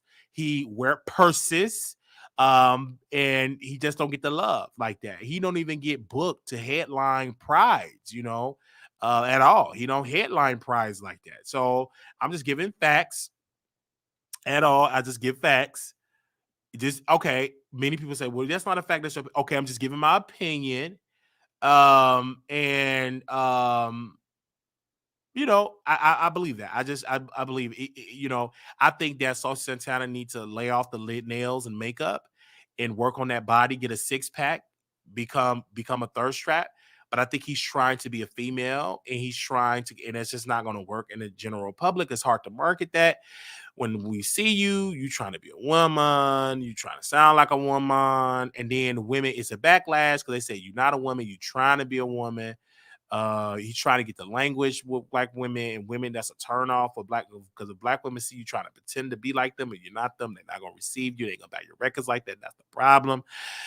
And so, yeah, I feel like if that will shift, unfortunately, it will shift if he were to get a cosign with Lil Kim. I think that would give him a little street cred. Or if he were to do a record with Nicki, I think that will rush the Barbs to support him. But because he don't have that cosign from that, he difficult. It's not going to happen for City Girls because they're not really that established, and they sound just like Saucy, sound just like him. So blah. But I feel like if he would get the Doja Cat cosign or the Megan Thee Stallion cosign, that will bring Saucy more to a mainstream conversation. But because he won nails, he's big, black, big butt, he don't get the support. Not even people that's in the business that talk about female rap or talk about rappers. They don't discuss them. I was at a dinner with a YouTuber very well known. He talks about female rap and what goes on. He talks about rappers, and I asked him, I said, why don't you talk about Saucy Santana? I don't like Saucy Santana. He's too feminine, blah, blah, blah. This is a feminine blogger. So I understand. So I get it. You know what I'm saying? I think that, it's unfortunate. You should be able to be who you want to be. I get it, but let's be clear. You got to know how to maneuver in this business. The reason why Little Nas X is different is because he did it the smartest way. He had a massive hit. Then he came out of the closet. He's attractive. People want to sleep with him, men and women. He got a nice body. He attracts sexy men, and I feel that way with him. Like he got it. You want to sleep with him. When I see Little Nas X, I just want to go to a buffet. No shade. I want to say, let's go on some fried chicken. I don't lust after little. I'm sorry. I don't lust after Saucy Santana at all. I just don't lust after him at all. I don't look at him like body goals, bay goals. When I look at Little Nas X, I'm gonna smash him. So do women. Not for him, and it's just me just being just me. It is. And so somebody said, I disagree, Wiley. He get his love. Yeah, he love, but are you buying the records? Skip the love. Are you buying my records? Love don't pay the bills. Buy my record does. Okay. All right. So wonder why. I know offense, y'all look alike. Yeah, we look alike. I never say I don't look like him, but I just said I'm not attracted to him. I see why he not selling. Saucy would take you to get some good lamb. Yeah, he would take you to get lamb chops. Good. Yeah. We go eat a meal. I don't want to smash him. Lil Nas X, that's a different story. Because he just wants to talk about women all day. Yeah, I get it. Like we talk about men, and I was talking to shout out to Samantha. Did I say Samantha? Yeah, shout out to Lisa Samantha, one of my team members. We she pretty much taking the reins of being my producer, and she's looking at the channel, and um she want me to start talking about male rappers more, because she said you listen to a lot of male rappers. She was shocked because she came to my place, and we did our production meeting, and she was asking me, what do you listen to? Like I was up dancing, sweating. She said, I'm shocked. I said, why are you shocked? I didn't know you listen to you're a fan of Tekashi 69. I said, yeah.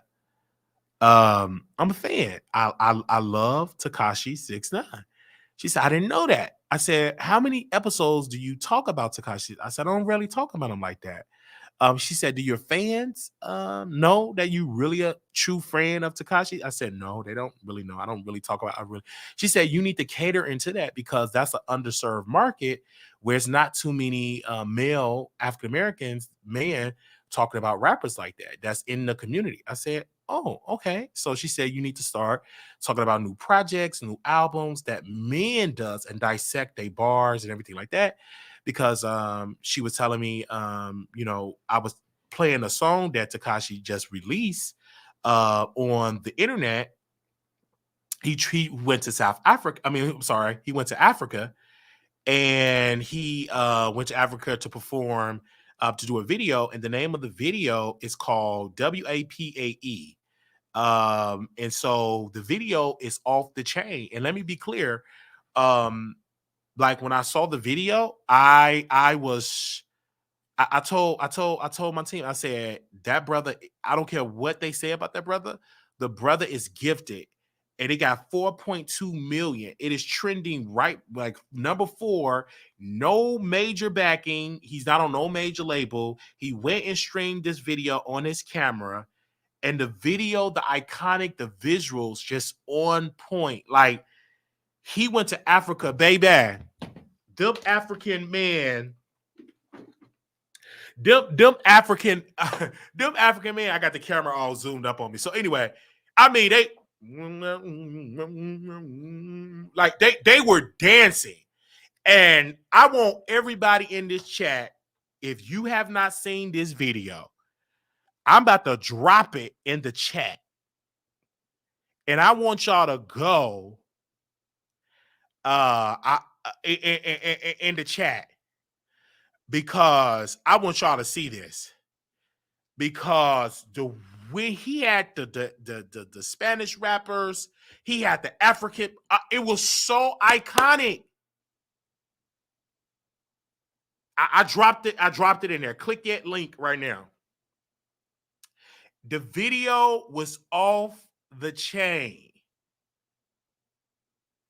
The entire, the song, the lyrics, I didn't even understand what they were saying, but it had me, hey, like it was that dope. And he worked with other rappers, and it was dope. It was dope. Yeah, it was dope. It was dope. And it got 4.2. How many views it got? Give me a second. That video got 4.2 million, and it released a day ago. It is right couple of spots behind Nicki, and Nicki and Ice Spice is on a major label. And Tekashi 6ix9ine is on an independent label. Okay? That's tell you about impact. So he may not be respected, but he bringing in views. He is still out here doing it. Get into the video. He was in there. Baby, it was one part of the video at the 42-second mark. They had the African people, the African kids was in there. They were jumping rope with a body, with a person. They was jumping and they had the body to go. It was dope. Go to that 40-second mark, iconic. The 45-minute mark, he had a beautiful, and then you go to the 49-minute mark, they jumping up and they dancing. Then you go to the 50th mark in the video, they got a black boy in there dancing, just on beat. On beat, barefooted, out dancing people with shoes on in the dirt. He got the African flag, the colors. He did a co-collaboration with some other Spanish rappers as well. Had a beautiful baddie in the pool. It was dope. The song is catchy.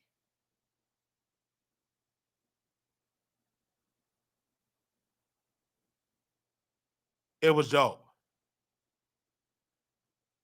The video was dope.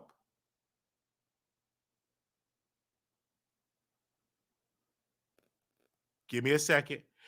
I'm just telling you, the whole, and it's like 2 minutes and 56 seconds.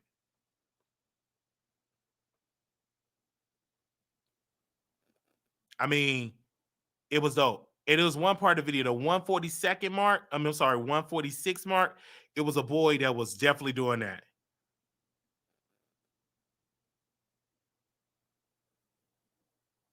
Iconic. Iconic.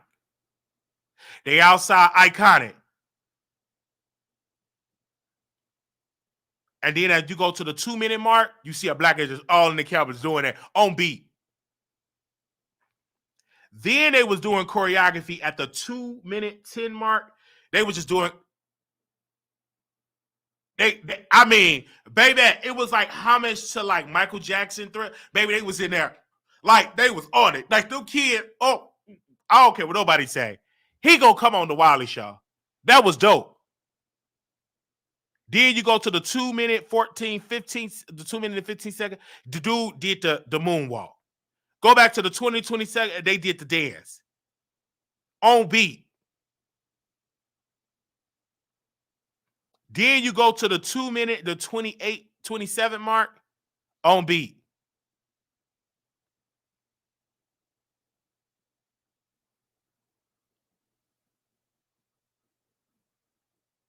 On beat.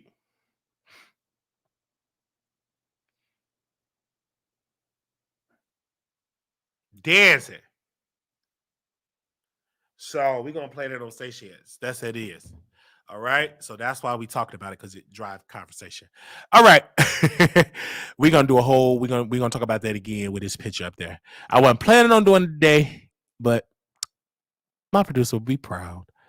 All right, that was that. Okay. let's bring this down for a second so y'all can see the face. Tasha K is being sued by Kevin Hunter. We posted this first on the blog on the WileyTheTroll.com, and Kevin Hunter is the ex-husband of Wendy Williams. Tasha K paid the Neighborhood Talk $1,500 to run 3 ads. And he took the bait. Tasha K paid Kyle. I don't have the receipt, but it was estimation. It was $1,500 to run three ads. One of the ads of her videos, they posted an old clip of a singer that said that Kevin Hunter gave him fellatio and sticked his peen inside his bread basket. And so Kevin Hunter was saying that I am a alpha male. I am not gay. I do not sleep with men. But it was a singer that was singing on Wendy Williams that had these allegations that said he had sex with him with Kevin Hunter. That he went inside him. His wife was eating grapes. Um, so, and he said that it was all slander. And in that same particular video, they clear up the Charlemagne thing of how Kevin wanted to destroy Charlemagne the God, and how the Breakfast Club talked about Tasha K in the video. In that same, the Breakfast Club talked about her, how it was cleared up. He did not sue the singer. He's suing Tasha, which he does not have a case because it's in public domain. She didn't say it. You must sue the singer. You have no case. It's hard to prove that what you do in your bedroom. So it's difficult to prove that. So he have not filed any paperwork to the blogs where he just talked and said he's going to sue. Okay. Um, you know what I'm saying? So that's what he said. He said he's suing um Tasha. Give me a second. Let me definitely read it. Give me 1 second. This was on The Source. They said Wendy Williams' ex-husband vows to sue Tasha K. I am a straight alpha man. Wendy Williams' ex-husband Kevin Hunter recently threatened to sue gossip blogger Tasha K after an old interview resurfaced of a man claiming to be Kevin's lover. Now he's coming out swinging, sending legal teams after Tasha K for rehashing an old story about his relationship with a former business associate.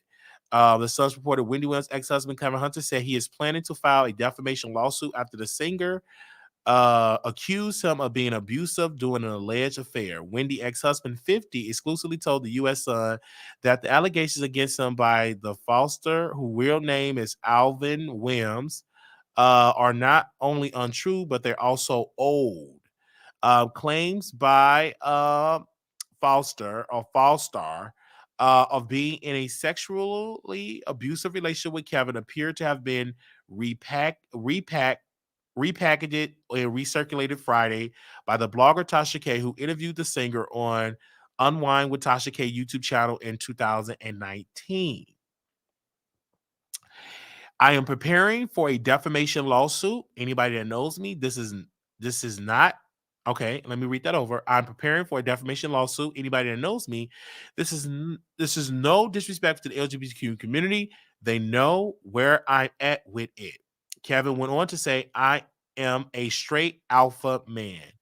Wendy ex-husband said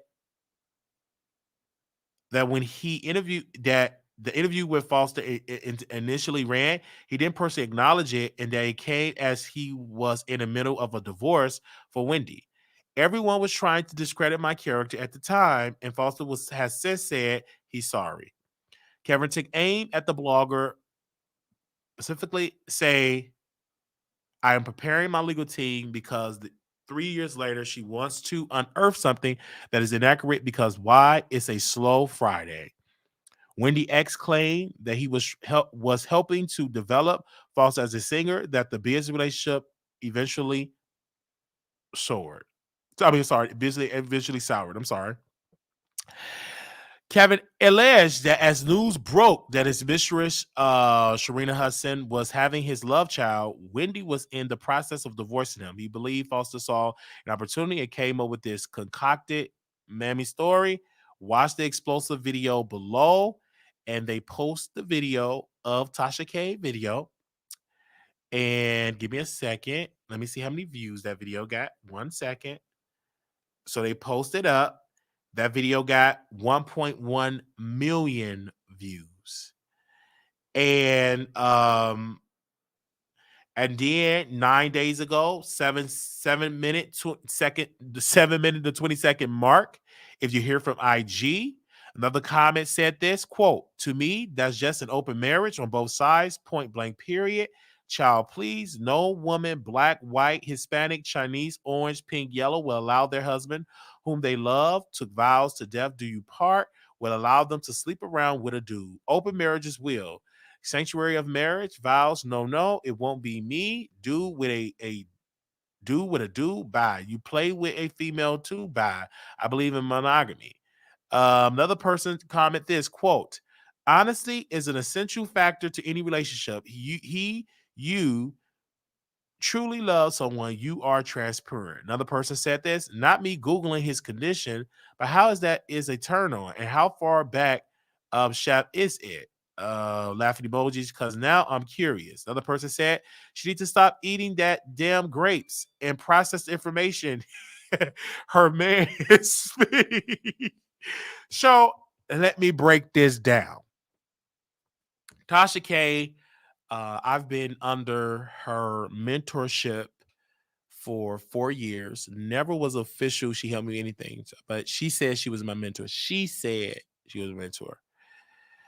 And while I was under her umbrella as a mentee in words only, I noticed some of her effective strategies. And one of her strategies was she will pay Caillou in the shade room to post her material. Now, because Caillou is a growing blog, he don't have the money coming in like the shade room.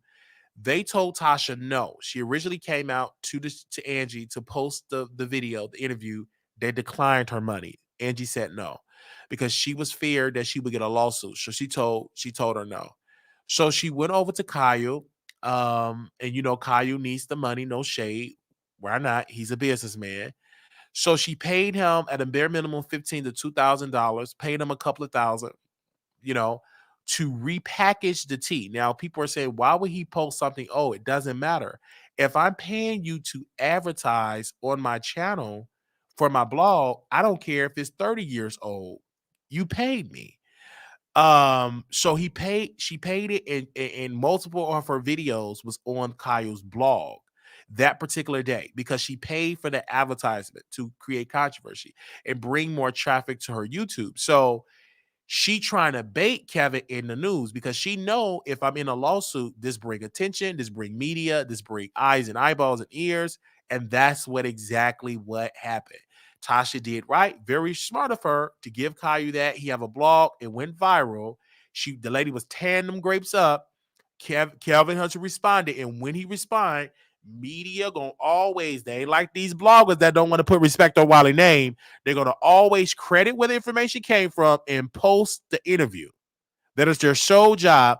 So, as a true journalist with integrity, you ain't gonna do no names. They're gonna drop the video, and that's why the traffic. Because particularly that video wasn't at 1.1 million. It just recently reached to one more. It just got 100,000 extra views on the video. At first, it was like close to 1 million, and then once the video dropped, it had gained over close to 200,000 viewership on the video.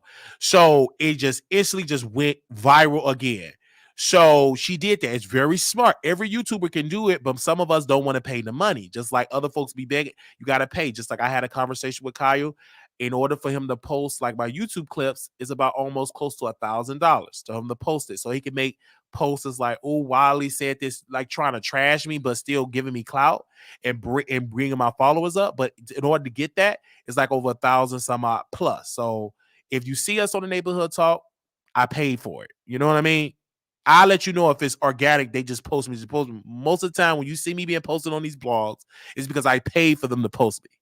Just like Zeus Network. When you wake up on a Wednesday, you see Zeus, Zeus, Zeus, Zeus, Zeus, Zeus, Zeus, everyone money, Zeus, Zeus, Zeus, Zeus. Like they pick a day and they talk about Zeus all day. That's not organic. That's them. They pay for that placement for that because the blogs are smarter. You want us, you want the clout, pay us. And that's what happens. So when you go on all these blogs, Zeus, you think, oh my God, this is organic. They pay for that. They pay for it. Just like artists that come on the show. Shout out to this new artist, a new hot R&B artist. They just dropped a hot track and they saw all the different words. They pay for that. That's not organic. They pay for that. All right. Labels will call Caillou and they will say, hey, Caillou, we have this artist. We want to give you $5,000. I want you to make 3 posts. They do it. And they do it. And they push up and they act like and they be shady just to bring the streams up. The same thing with the Shade Room. Hey, Shade Room, we got about $9,000, $10,000. We want you to post our artists. They go on there and make little different they go on there and make little tweets and little shit, you know, and they post their and they post their music, they post all that, and they go and drive that traffic in the stream. It's business, it's marketing, it's business. Yeah. It's marketing. I'm being honest. That's marketing. I've interviewed artists that I found out on a Neighborhood Talk. They paid for that. It wasn't organic. They paid for the payment. I reached out for interviews and I asked them, how did you get on the Neighborhood Talk? Oh, brother, I paid. And one artist paid, I think he paid like $2,000 to get featured on the Neighborhood Talk. And I interviewed him for free because he asked me, how much you pay for me? I said, man, you free. You know, I didn't want to take his money. But he paid for it. Yeah, he paid for that placement on the Neighborhood Talk. They don't say it out in the open, but that's what it is. One of them told me don't even say that. That's a secret, but who cares? You can't tell me what to say on my platform. Who are you? Don't tell them that, Wiley. Don't tell them all our secrets. Who gives a darn? You don't never post me for free, so I can tell whatever. Anyway, I ain't gonna tell you who told me that, but somebody did DM and tell me that. Got on the phone with me and told me that. Tried to scold me, but it is what it is. Dude say he ate up after he used the bathroom and too much, definitely to discredit him. Yeah, that's what he said. Zeus is so annoying with their paid ads, but I respect the marketing. Yes, that's exactly what it is. So, that's why Tasha K did it, because she want to bring more visibility to her YouTube. Her YouTube ain't hidden like it used to. And so she's creating a controversy and she waited for a slow news day. And why did you wait to a slow news day? The reason why you wait for a slow news day is that you can dominate the news that day. You don't want to try to put a placement when it's hot, when everybody being talked about. You wait for a dead slow news day. Then that's when you say, okay, post our ad. And you're just dominating the conversation. It is spill over to days later, and that's what happened. Then the YouTubers take it. They put a name in the title. It's very strategic. She have a massive engine. She have Chelsea and Jasmine and all the rest of the staff over there. That's their sole job, and they do it well. Just like if we got proposals, we want to get major donors and investments. We're going to hire a person like Chelsea, right, that specializes in ads, content, branding, and stuff like that. We want to hire that, right? And if we get this 800,000 investment, and we get an investment like that, we will hire Chelsea. That would be my first hiring. I would steal her from the Tasha K brand. I would steal her. I would ask her what is her salary, and we would triple that, and we would steal her from Tasha K. And that would be the day she would resign from Tasha K.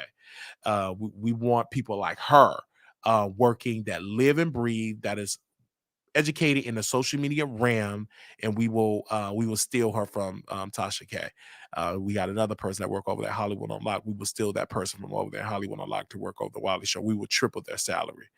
That's what we have to do, because you ain't gonna say no to the salary. You may not like Wiley, but money talk. Okay.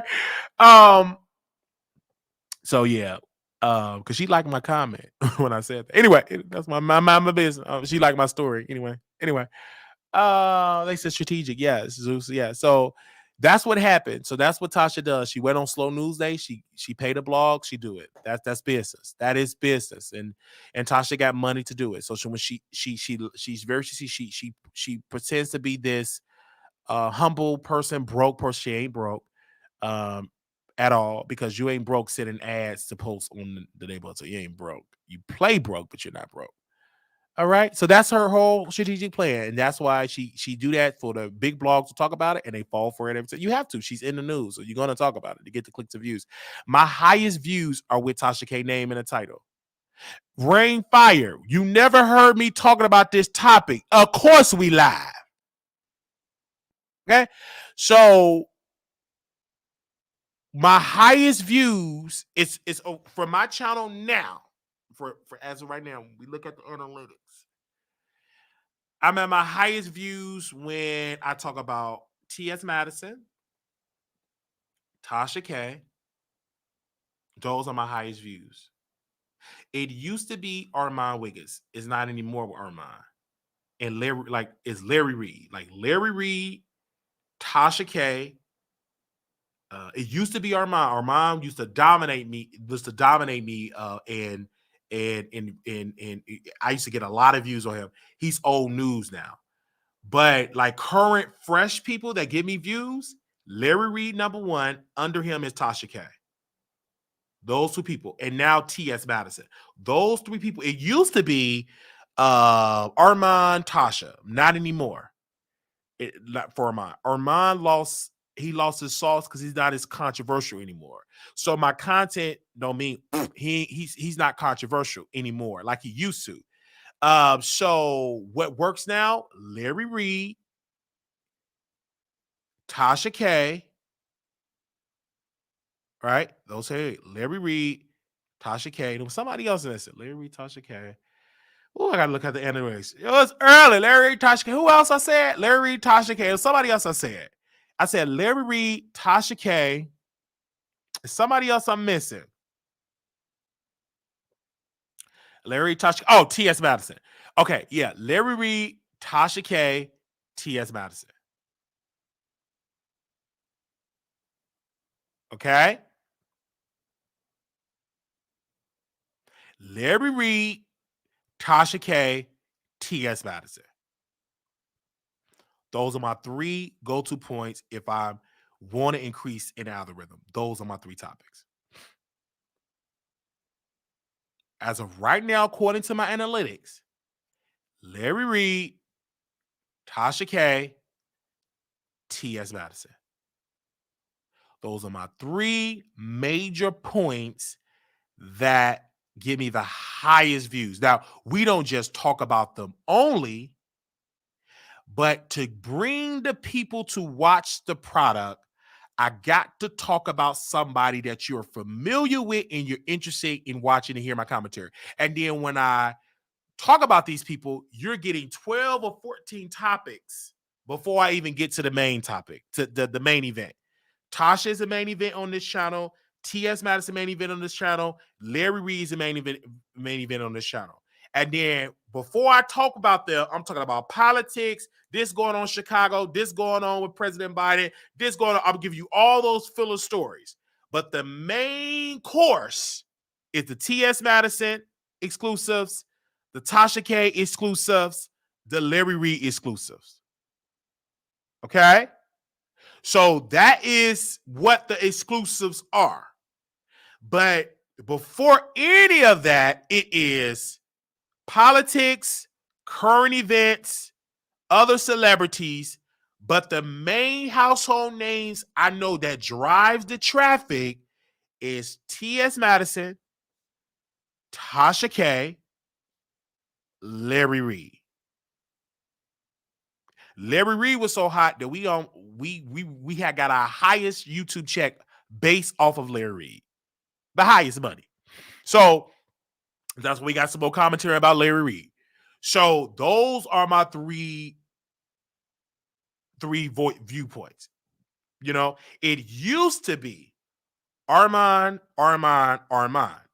It shifted maybe about 6 months ago. We started to notice the Armand commentary is dry now. He's old news compared to my audience. We said enough. He's not controversial anymore.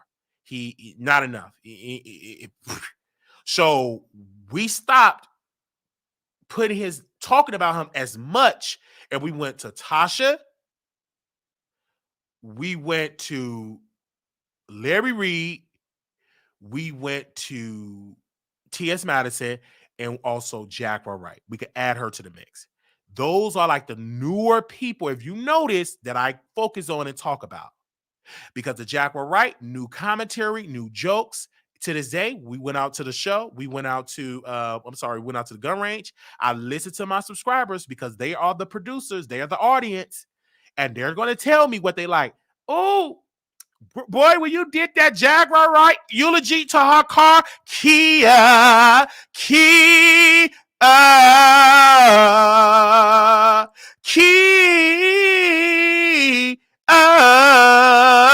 Kia, Kia, Kia.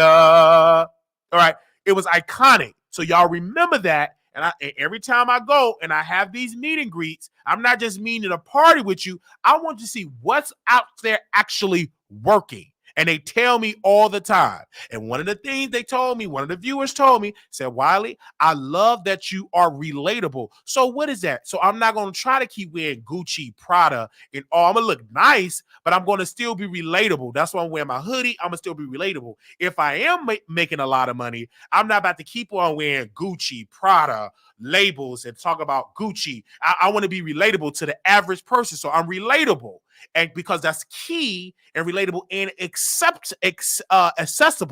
That's another thing that my competitors don't do. They don't meet their subscribers. They don't meet their people. They don't do it. I meet my people. And the reason why I meet my people, because my people tell me what's working, what's not working, and I do it. I don't ask them, girl, what do you like about the show? You know, I don't do that. I don't need to do that. We just have conversations and I take all that data with me. Then I go back to the studio and implement.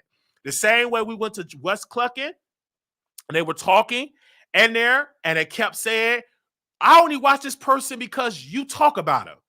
I left there. I said, ooh. So I said to my team, I said, we're going to start talking about new people because what I say, I can make other people famous. So we're going to talk about other things that I like politicians, ideas, my relationship conversation. I'm going to start talking about me more in my commentary. So now when I go on YouTube, on Twitter, on Instagram, I insert myself in beefs. I insert myself in conversation. I bait people in beefs.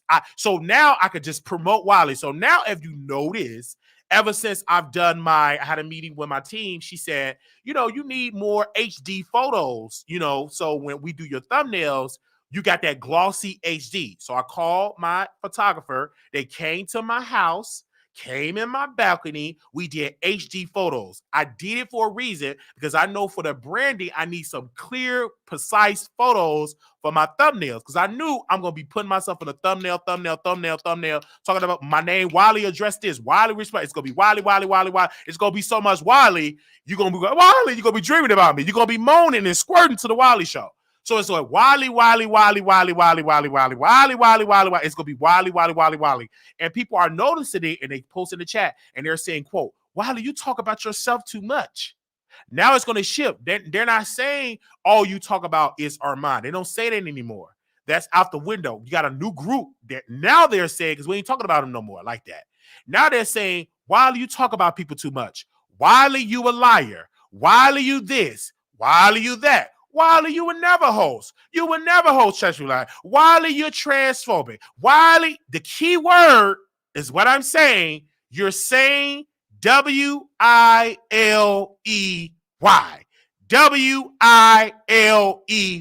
As long as you're saying it, then I'm doing my job well. And we had a website. And I said, oh, what else I'm going to call it due to the fact that people bought my domain for the Wiley Show. So I said, I was talking to the team. I said, I want to do a website. Couldn't think of a name. I didn't want to call it anything else. I said, okay. Everybody kept calling me a troll. They kept saying it everywhere I went. Troll. Stop trolling.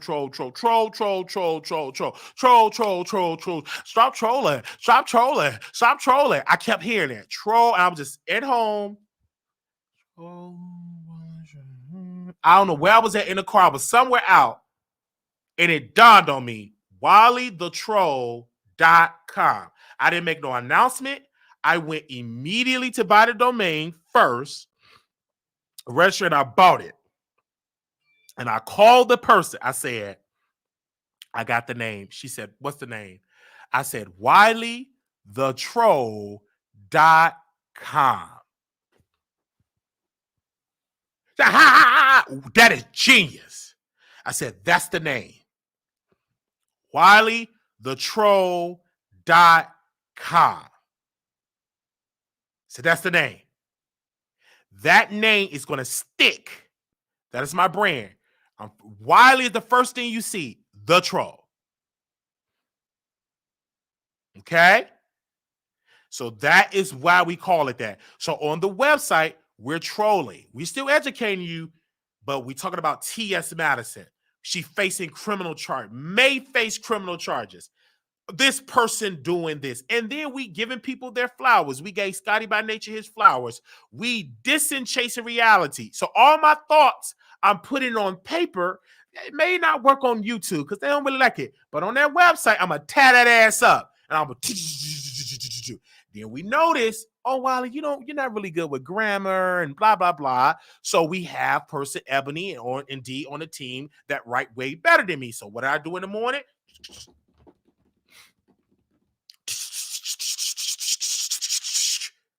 And I go to Microsoft Word. I email that sucker to either Ebony or D. I said, can you edit this, proofread this? I want it to go on the site. Okay? And they poof. They say, okay, Wiley, it's good to go. Or sometime if they can't do it, it's a company that will edit it for me for $14. I send it to them. They send it to me 24 hours later, and I put it on the site.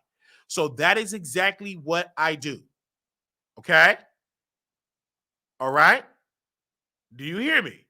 So I put it on there. And to this day, people are mad. When Kurt Myers passed away, I said, I'm going to troll. I don't care if you passed away. This is an opportunity because this is me. So what did I do? Kurt Myers died from drugs. No, wait. Let me get the language right. Let me get the title right. This is all me. Let me make sure I get it right. Let me thank you. Let me type his name in. May he rest in peace. May he rest in peace. Okay. I had two sources. I'm hearing what's going on. And the name, because the title is the first thing they see on your website. So I said, Kurt Myers, employee, ? Claims he died from drugs. Because I had two sources saying that. So I immediately went to the writing and I wrote this quote. From a reliable source, I have been informed directly that Texas LGBTQ activist Kurt Myers-Hill had C-19 and he was on drugs at the time of his death. I cannot confirm this report at this time due to an autopsy report has yet to be conducted. However, check out the official response from the Dallas Police Department. We emailed them. They responded with this quote. Thank you for the information. On April 4th, 2023, at around 9:30 a.m., Dallas police were called to the 2300 block of Martin Luther King Jr. Boulevard. The preliminary investigation determined when officers arrived, they found an adult male unresponsive. Dallas Fire Rescue responded, and the man died at the scene. At this time, the case is being investigated as an unexpected death, and we made it go live. We posted it on the internet. Instantly, when we did it, I knew I was going to get threats. People going to beat me up. They're going to tag me. I already knew this. I've been in this game all the time. When I made it live, I said I'm going to post it on this Facebook wall for 24 hours. So I posted on this Facebook wall. I know people crying. They're going to be promoting Wiley. Posted it. Zzz, zzz, zzz, tags. Zzz, zzz, zzz. When I'm saying this vibrate, that's alerts. That means I'm being all tagged on Facebook. Blah, blah, blah. Marquise. My government name, all being tagged. I'm being threatened, all that. You go beat me up. All that being tagged, being tagged on there,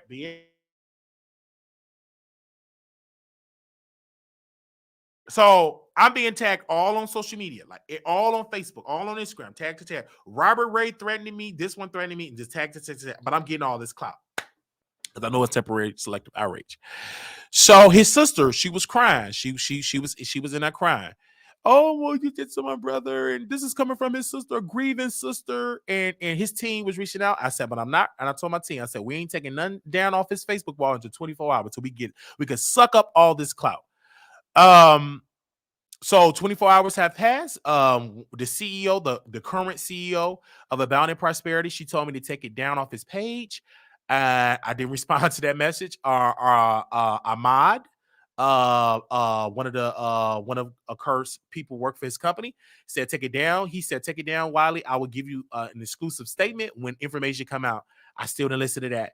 Okay, now my 24 hours is up. So I go live on Facebook.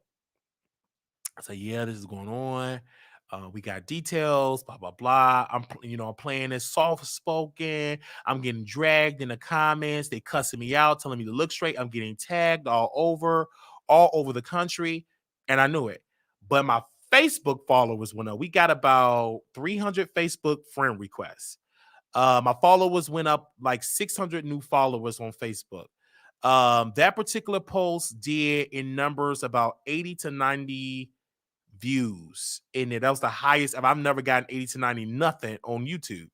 But that one particular post was the highest read post ever on the website. Got about 80 to 90 reads. So, that particular day we had about 80 to 90 visitors just for the site that particular day. That's how powerful that was. So I knew it was selective outrage. I knew it. It was very selective.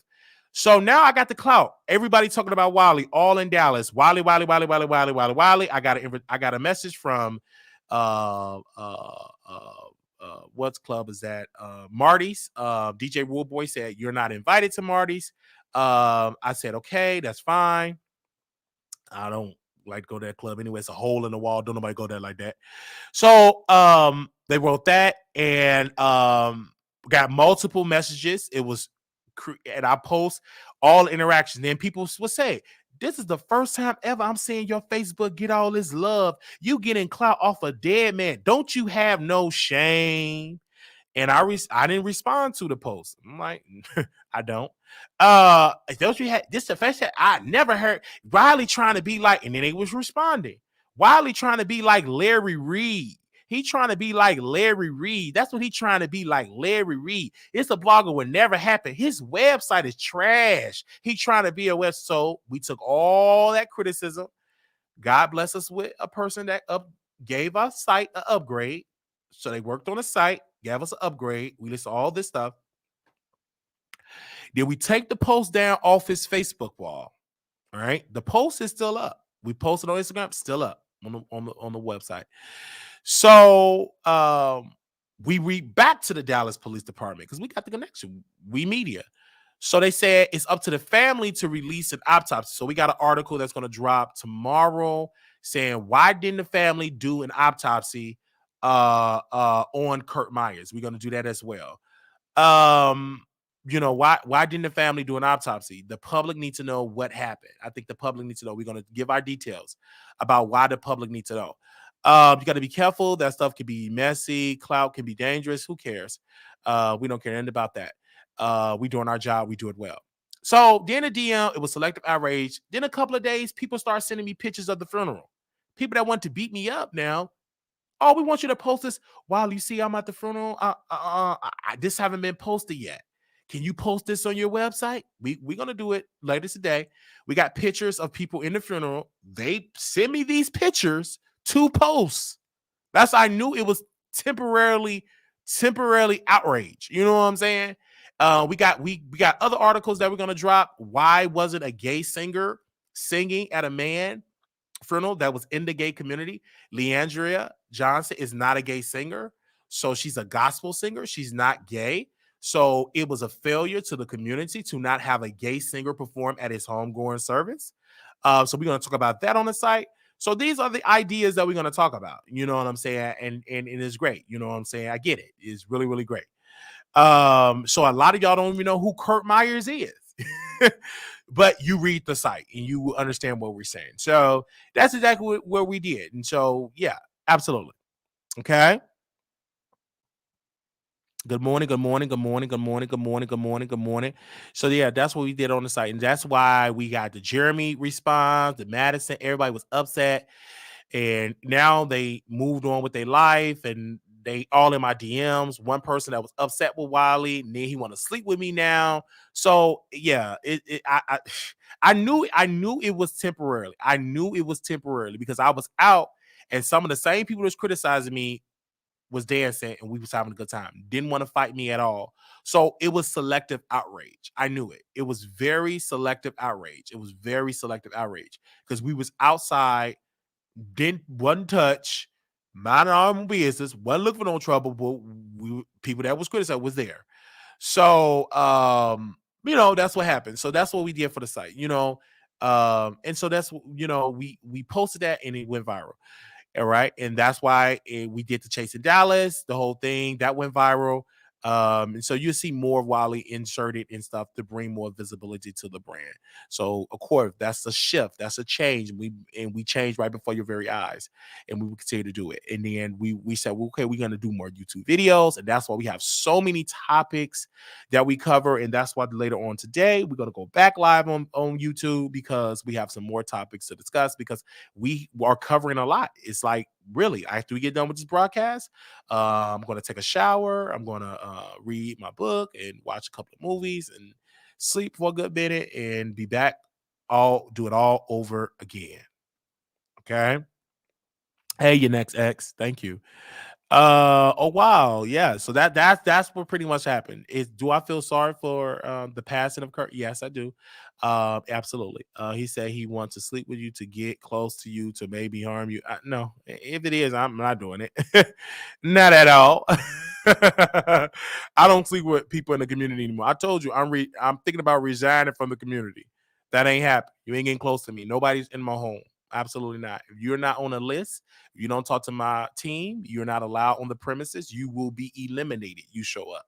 All right. You got to call before you show up. Good shows while I was able to complete three transcripts. Thank you. So yeah, I don't play. I don't play. You have to come through the security procedure. You're going to be searched. You are not allowed in my home. Nobody's not allowed. You're not allowed to just show up to my premises. If you do, if you show up with trouble, you will be eliminated. We do not play these games.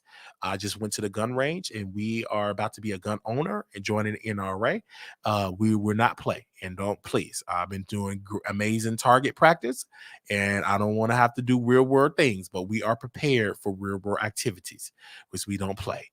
Okay. We don't play that at all. All right. So this is what we do. Okay. Good shows, Wiley. I was able, thank you. Okay. Love you. Love everybody that was showing me love. Everybody, thank you.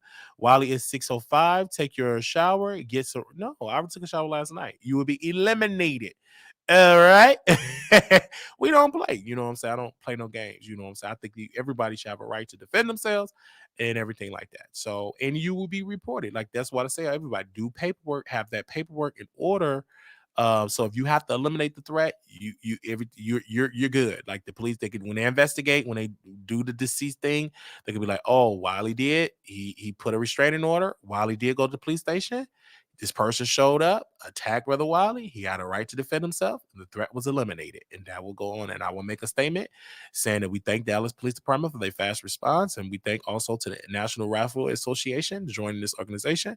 We thank all the people that it is. And we leave our statement and we will continue to live our happy life. All right. This is exactly what we do. Okay. We are not a gang. We're not considered to be in no gang. We have never been in no gang. We are just a licensed carry person in this country. And we are honored to be a part of the NRA. We haven't officially joined, but I can't wait. All right. They said, I can't wait. All right. Love each and every one of y'all. Thank y'all for the support, for coming through, for showing us love. This was awesome. We've been live for about 2 hours and 32 seconds.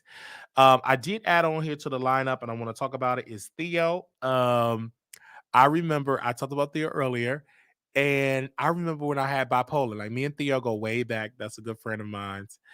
And I remember I was bipolar. I was manic. So I was accusing him of not paying his share of the money.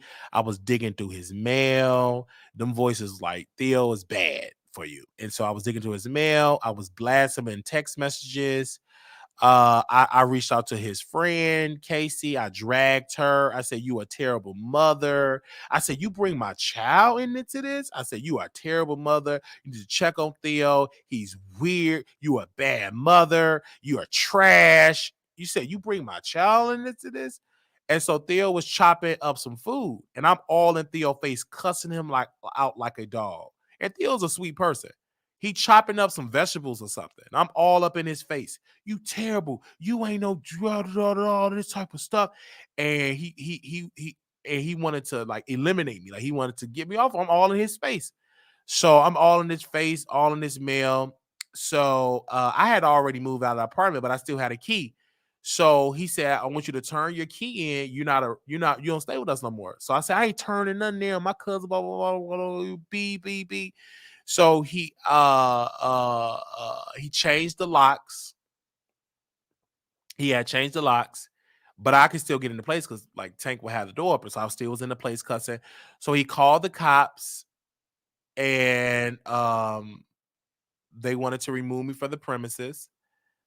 And the cop said, "We cannot move Mr. Wiley." He said, "Why?" "Because technically he's still a resident here. He have mail here. So we can't remove them. You will have to evict him out of the apartment." So the police came. I came there, kept coming and cussed him out. In the end, I got some help and talked to them, and then we were good. But we was at a bad place. So he saw the blunt of it. I was cussing him out like a dog. And like Theo was about to say, "If you don't move back, I'm gonna take you out." Like, 'cause I was all in his face, just sitting all in his face. "You blah blah blah blah blah blah. You ain't no blah blah blah blah blah." Just cussing him out. And I knew it now that I was manic. I was having a manic breakdown.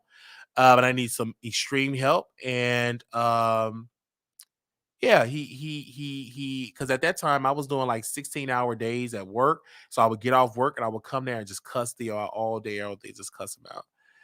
And just eventually, then shortly a couple of after that, the library situation happened. I was in the mental hospital, got tased, blah, blah, blah. Before that, I was going in on Theo, like cussing him out like a dog.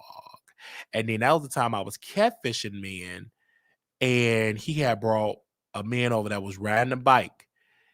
And I saw him on Jack. So I catfished him. He came over. I'm butt ass naked.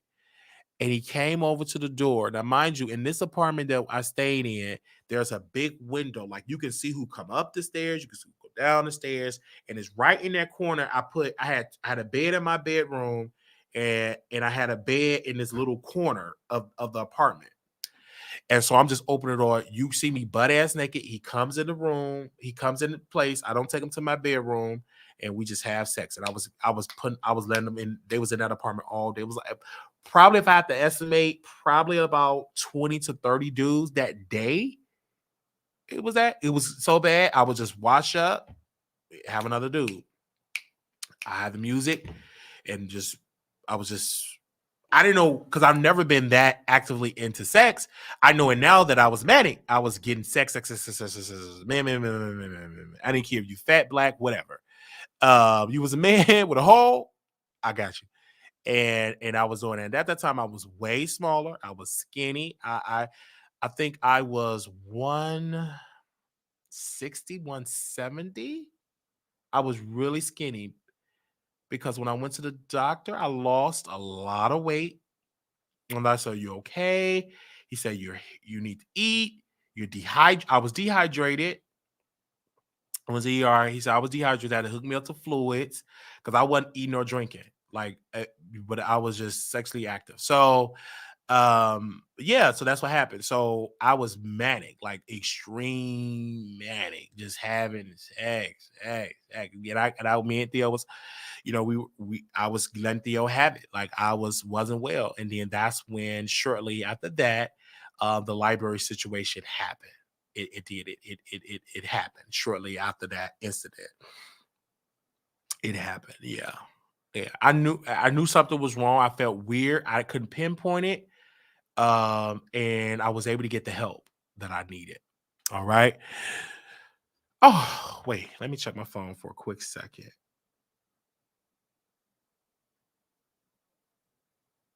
Give me a second.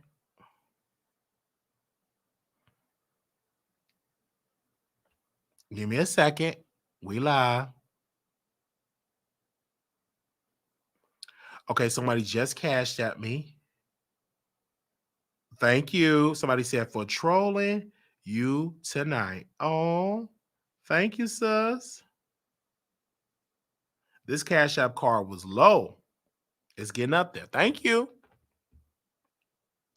They said, thank you, the Father. You're healing, Wiley. I told you years ago we shared a similar story battling mental health. Thank you. And so I thank God for bringing me here, bringing me back. Praise God. Hallelujah. Ah, woo! Glory. Thank you for that, for the support, because God truly did it for me.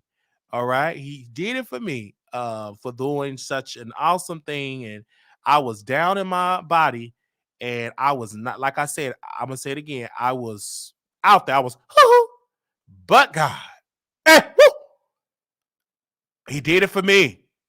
I lost my mind. My man was gone. So now when I say I thank God for my mind, that got a true meaning in my life. I thank God for my mind, being in my right mind. Now I understand what that means. I appreciate that blessing. You know, you blessed when you're in your right mind. You blessed when you can wake up in your right mind. When your mind is not compromised, you blessed. You blessed when you in your right mind. So when I heard that, I said, good God Almighty, glory to God, in your right mind.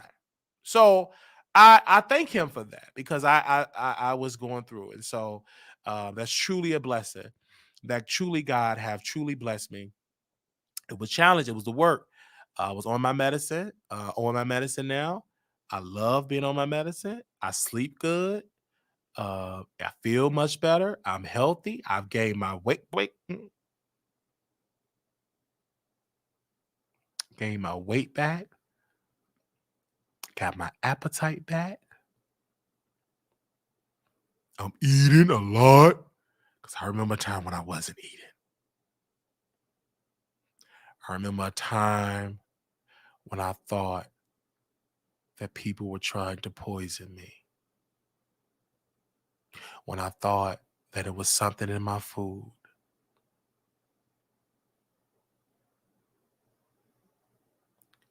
I remember that. I thought that people was really trying to put something in my food. And I refused to eat or drink water.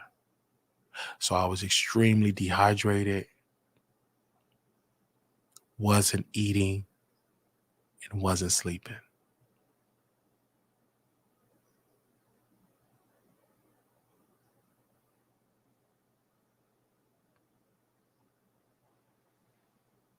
Thank God.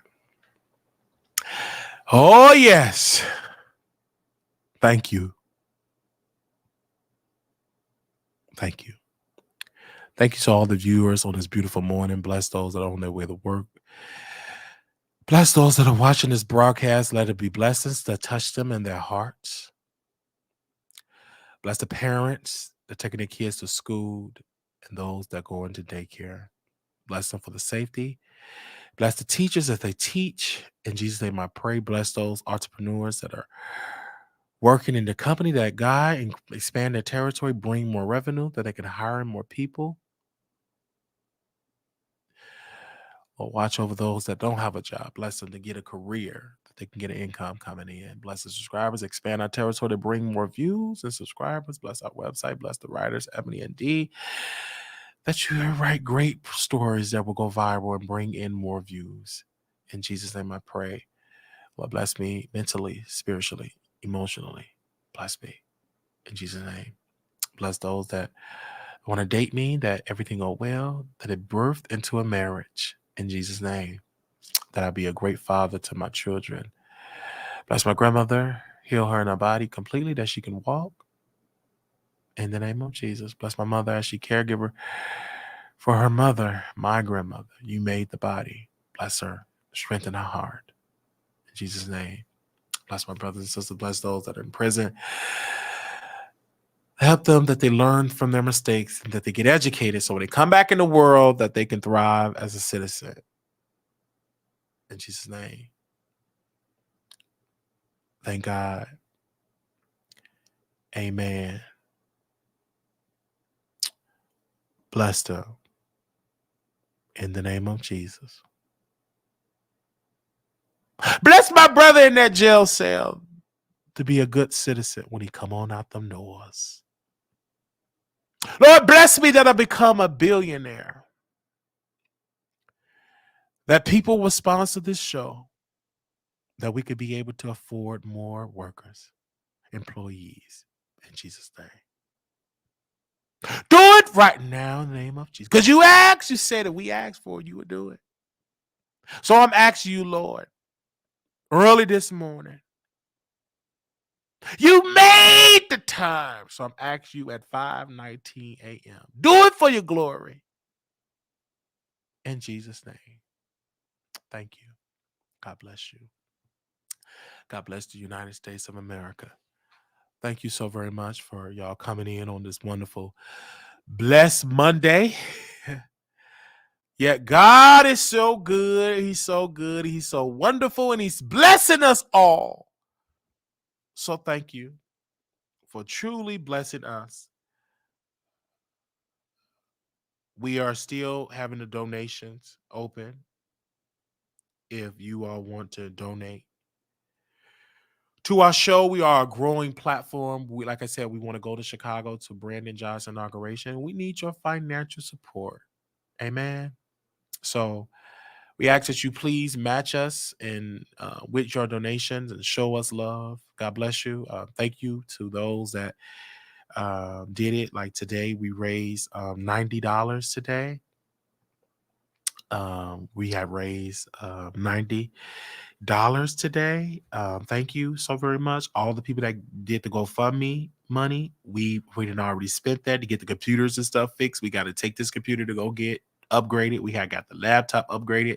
So now we got to get this computer upgraded and stuff. So we do want to thank you to people for raising that $90. So we're going to do other stuff with the 90.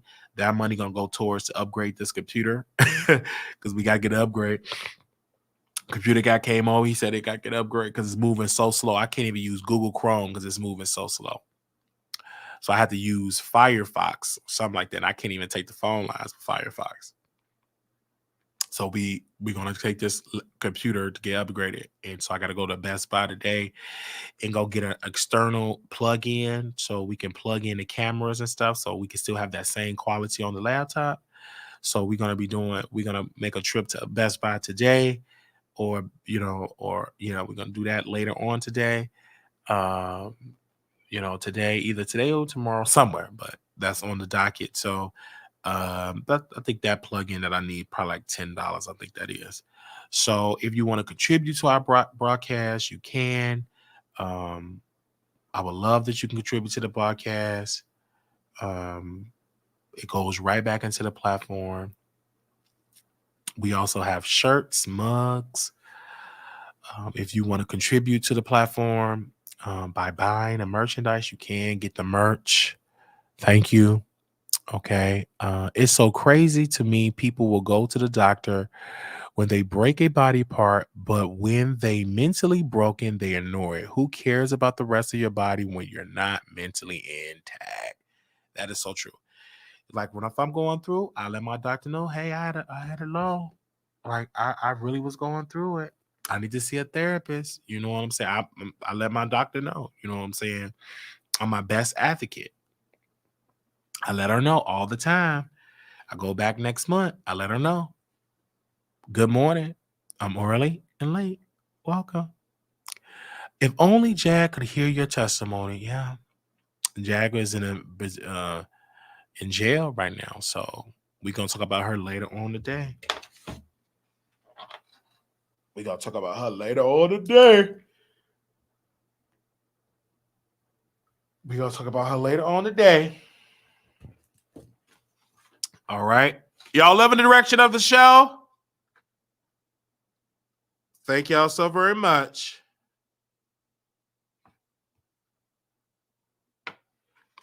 Okay. Little black boy, you beautiful.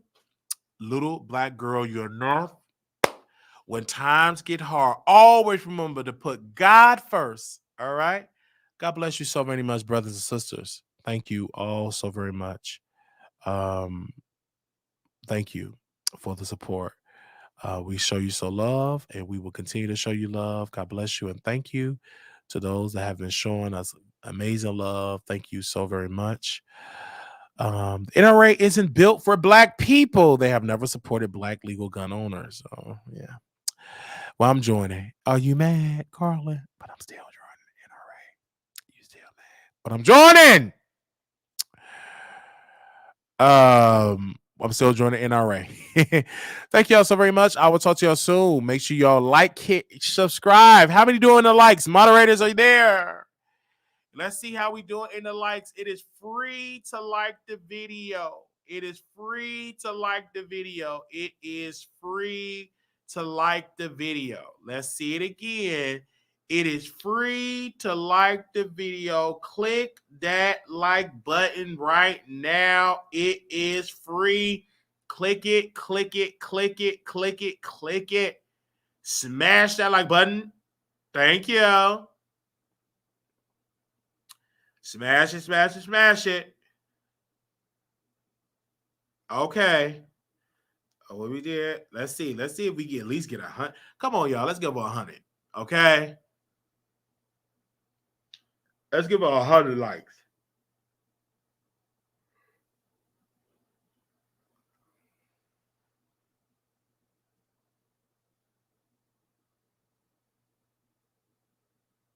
All right. Did we get to 100 likes?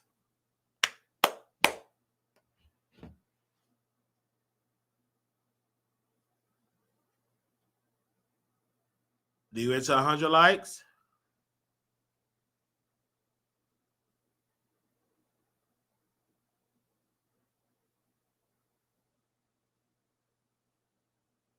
Let's get to 100 likes.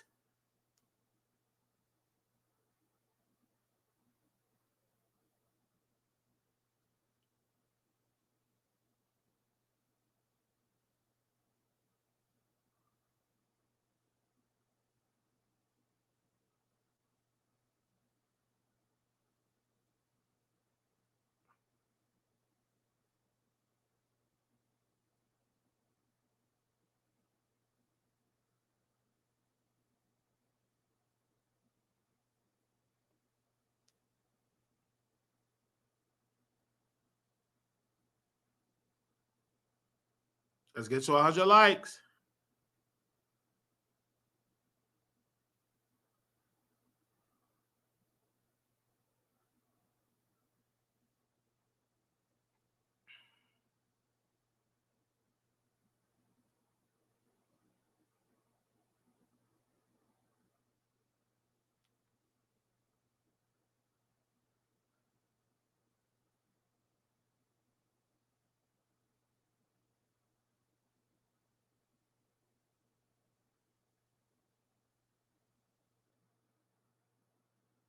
Can you hear me?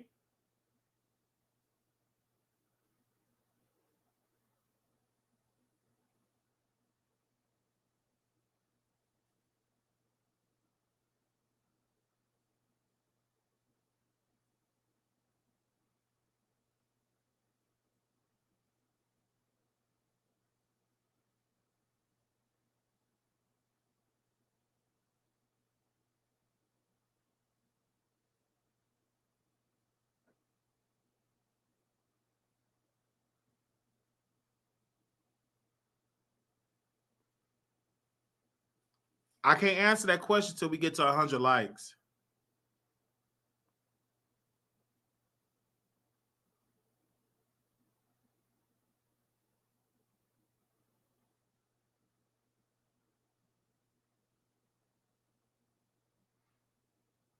Give me a second until we get to 100 likes. And I can't answer no questions till we get to 100 likes.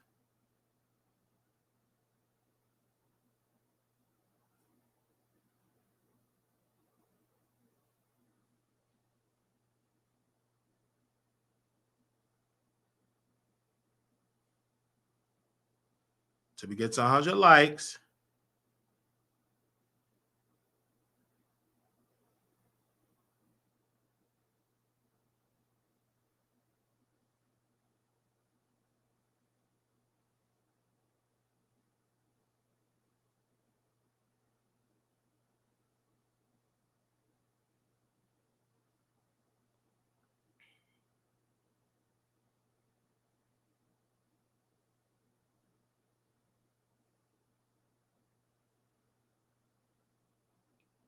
Okay.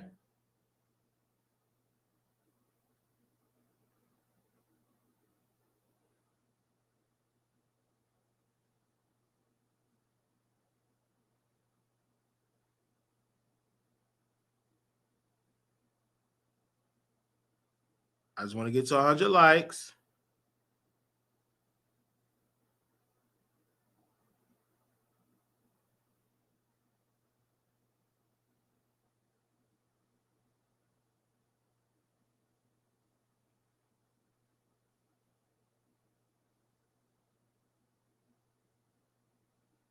Give me a second.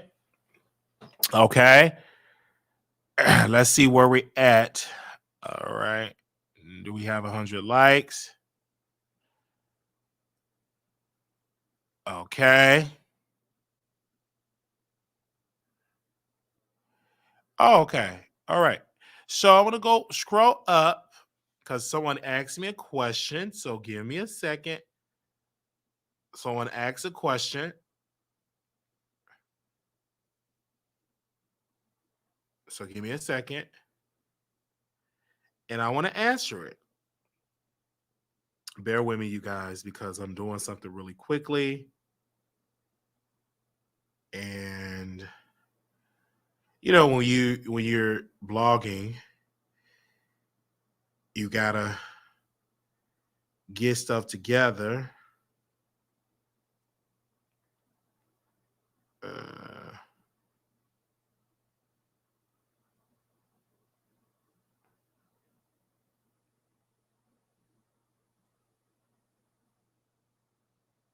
all right.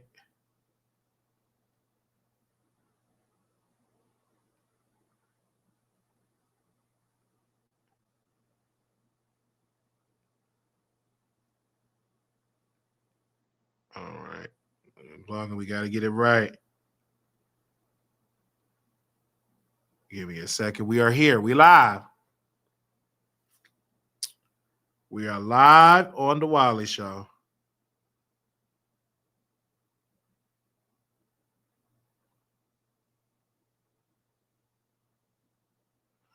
All right.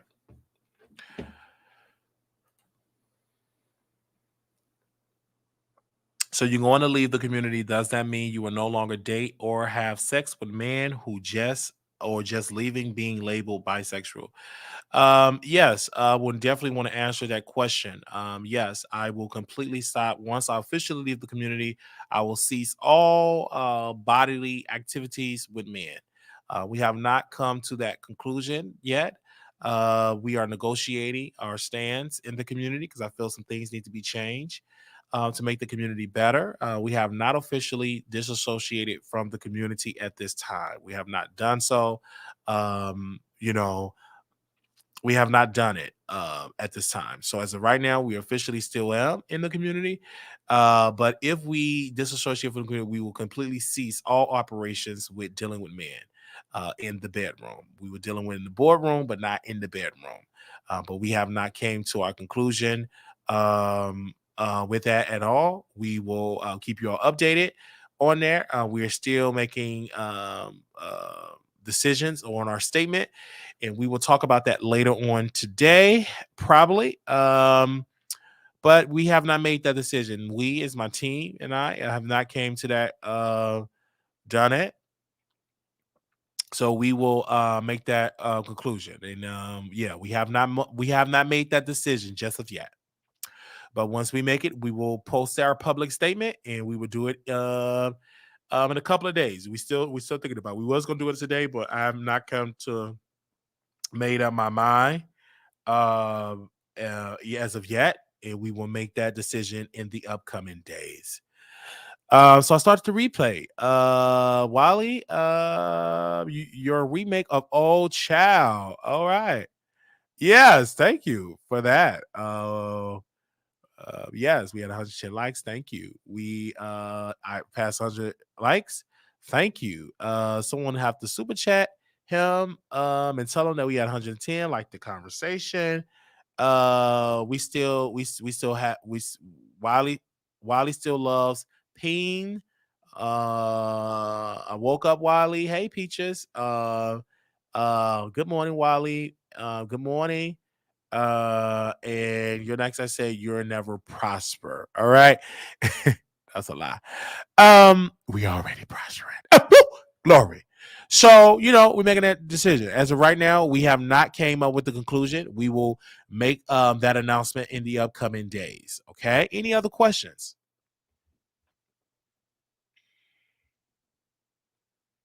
Any other questions?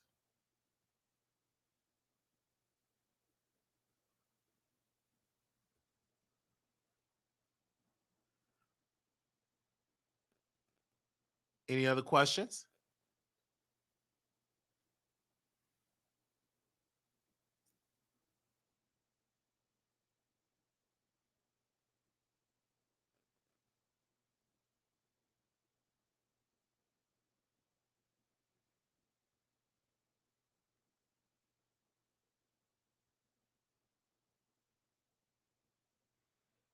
I'm here to answer any questions. Oh, we have a question in the chat.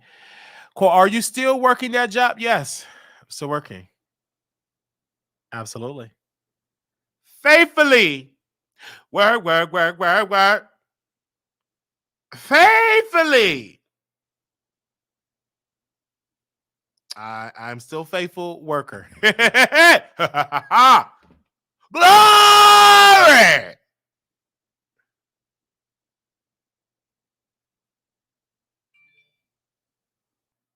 Steer that faithfully.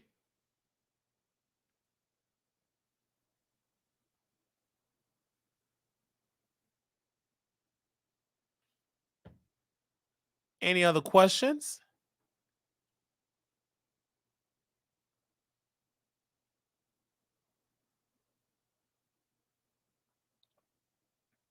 I got time for two more questions.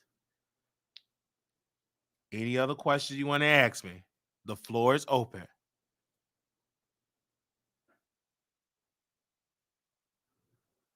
Two more questions.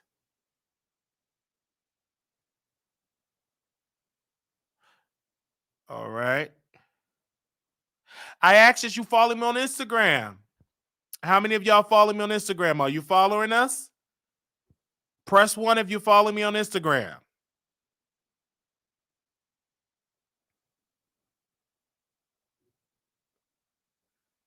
Because I see right now 36 follow. When I posted my story, non-followers.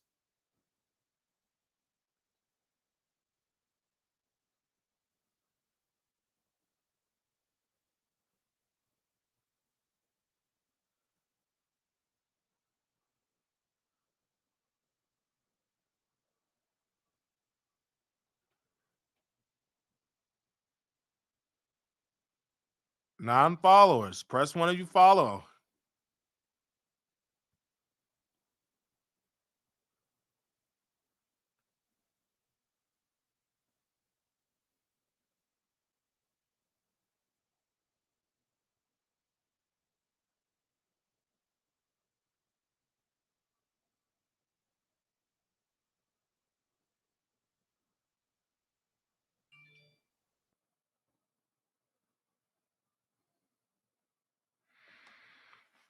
That's fine, social girl. You probably got Facebook. Are you on Facebook?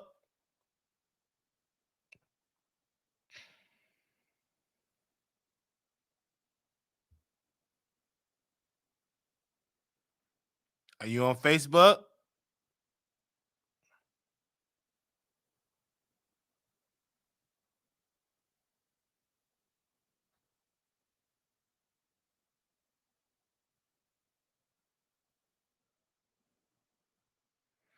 Thank you.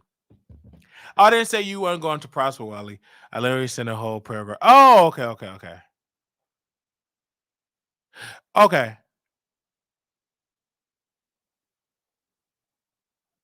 All right. Thank you all so very much. And no more question.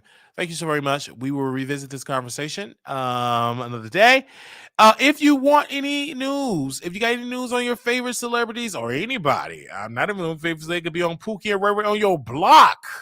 You can email us at wileyshow@gmail.com. Give us 24 hours to respond. You know what I'm saying? We only one man shop. We don't have a team like that can respond to a lot of that. So bear with us. WileyShow@gmail.com. Also, if you come into Las Vegas, that will be on October, the first weekend in October, where we'll be in Las Vegas for October 6th to the 9th. If you want to attend and get your hotel room, please do. All you got to do is email us at WileyShowProductions@gmail.com.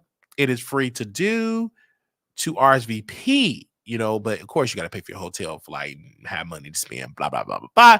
But you can just send me an email and say you're coming so we can know how many people are coming. And then we do the party bus as well.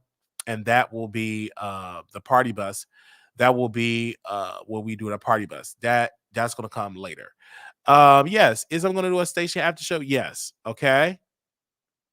All right. Thank you all so very much for that. God bless you all for your massive support and showing us love for that great show today. Thank you all so very much for coming through. It's crazy for showing that. Thank you so very much for all of that stuff. Thank you so very much. We will see y'all again. See y'all on Station Head. God bless you. Good morning. Good afternoon. For all the people around the world, you're beautiful. All right. You're beautiful. Make sure y'all subscribe. We'll be back in a couple of hours.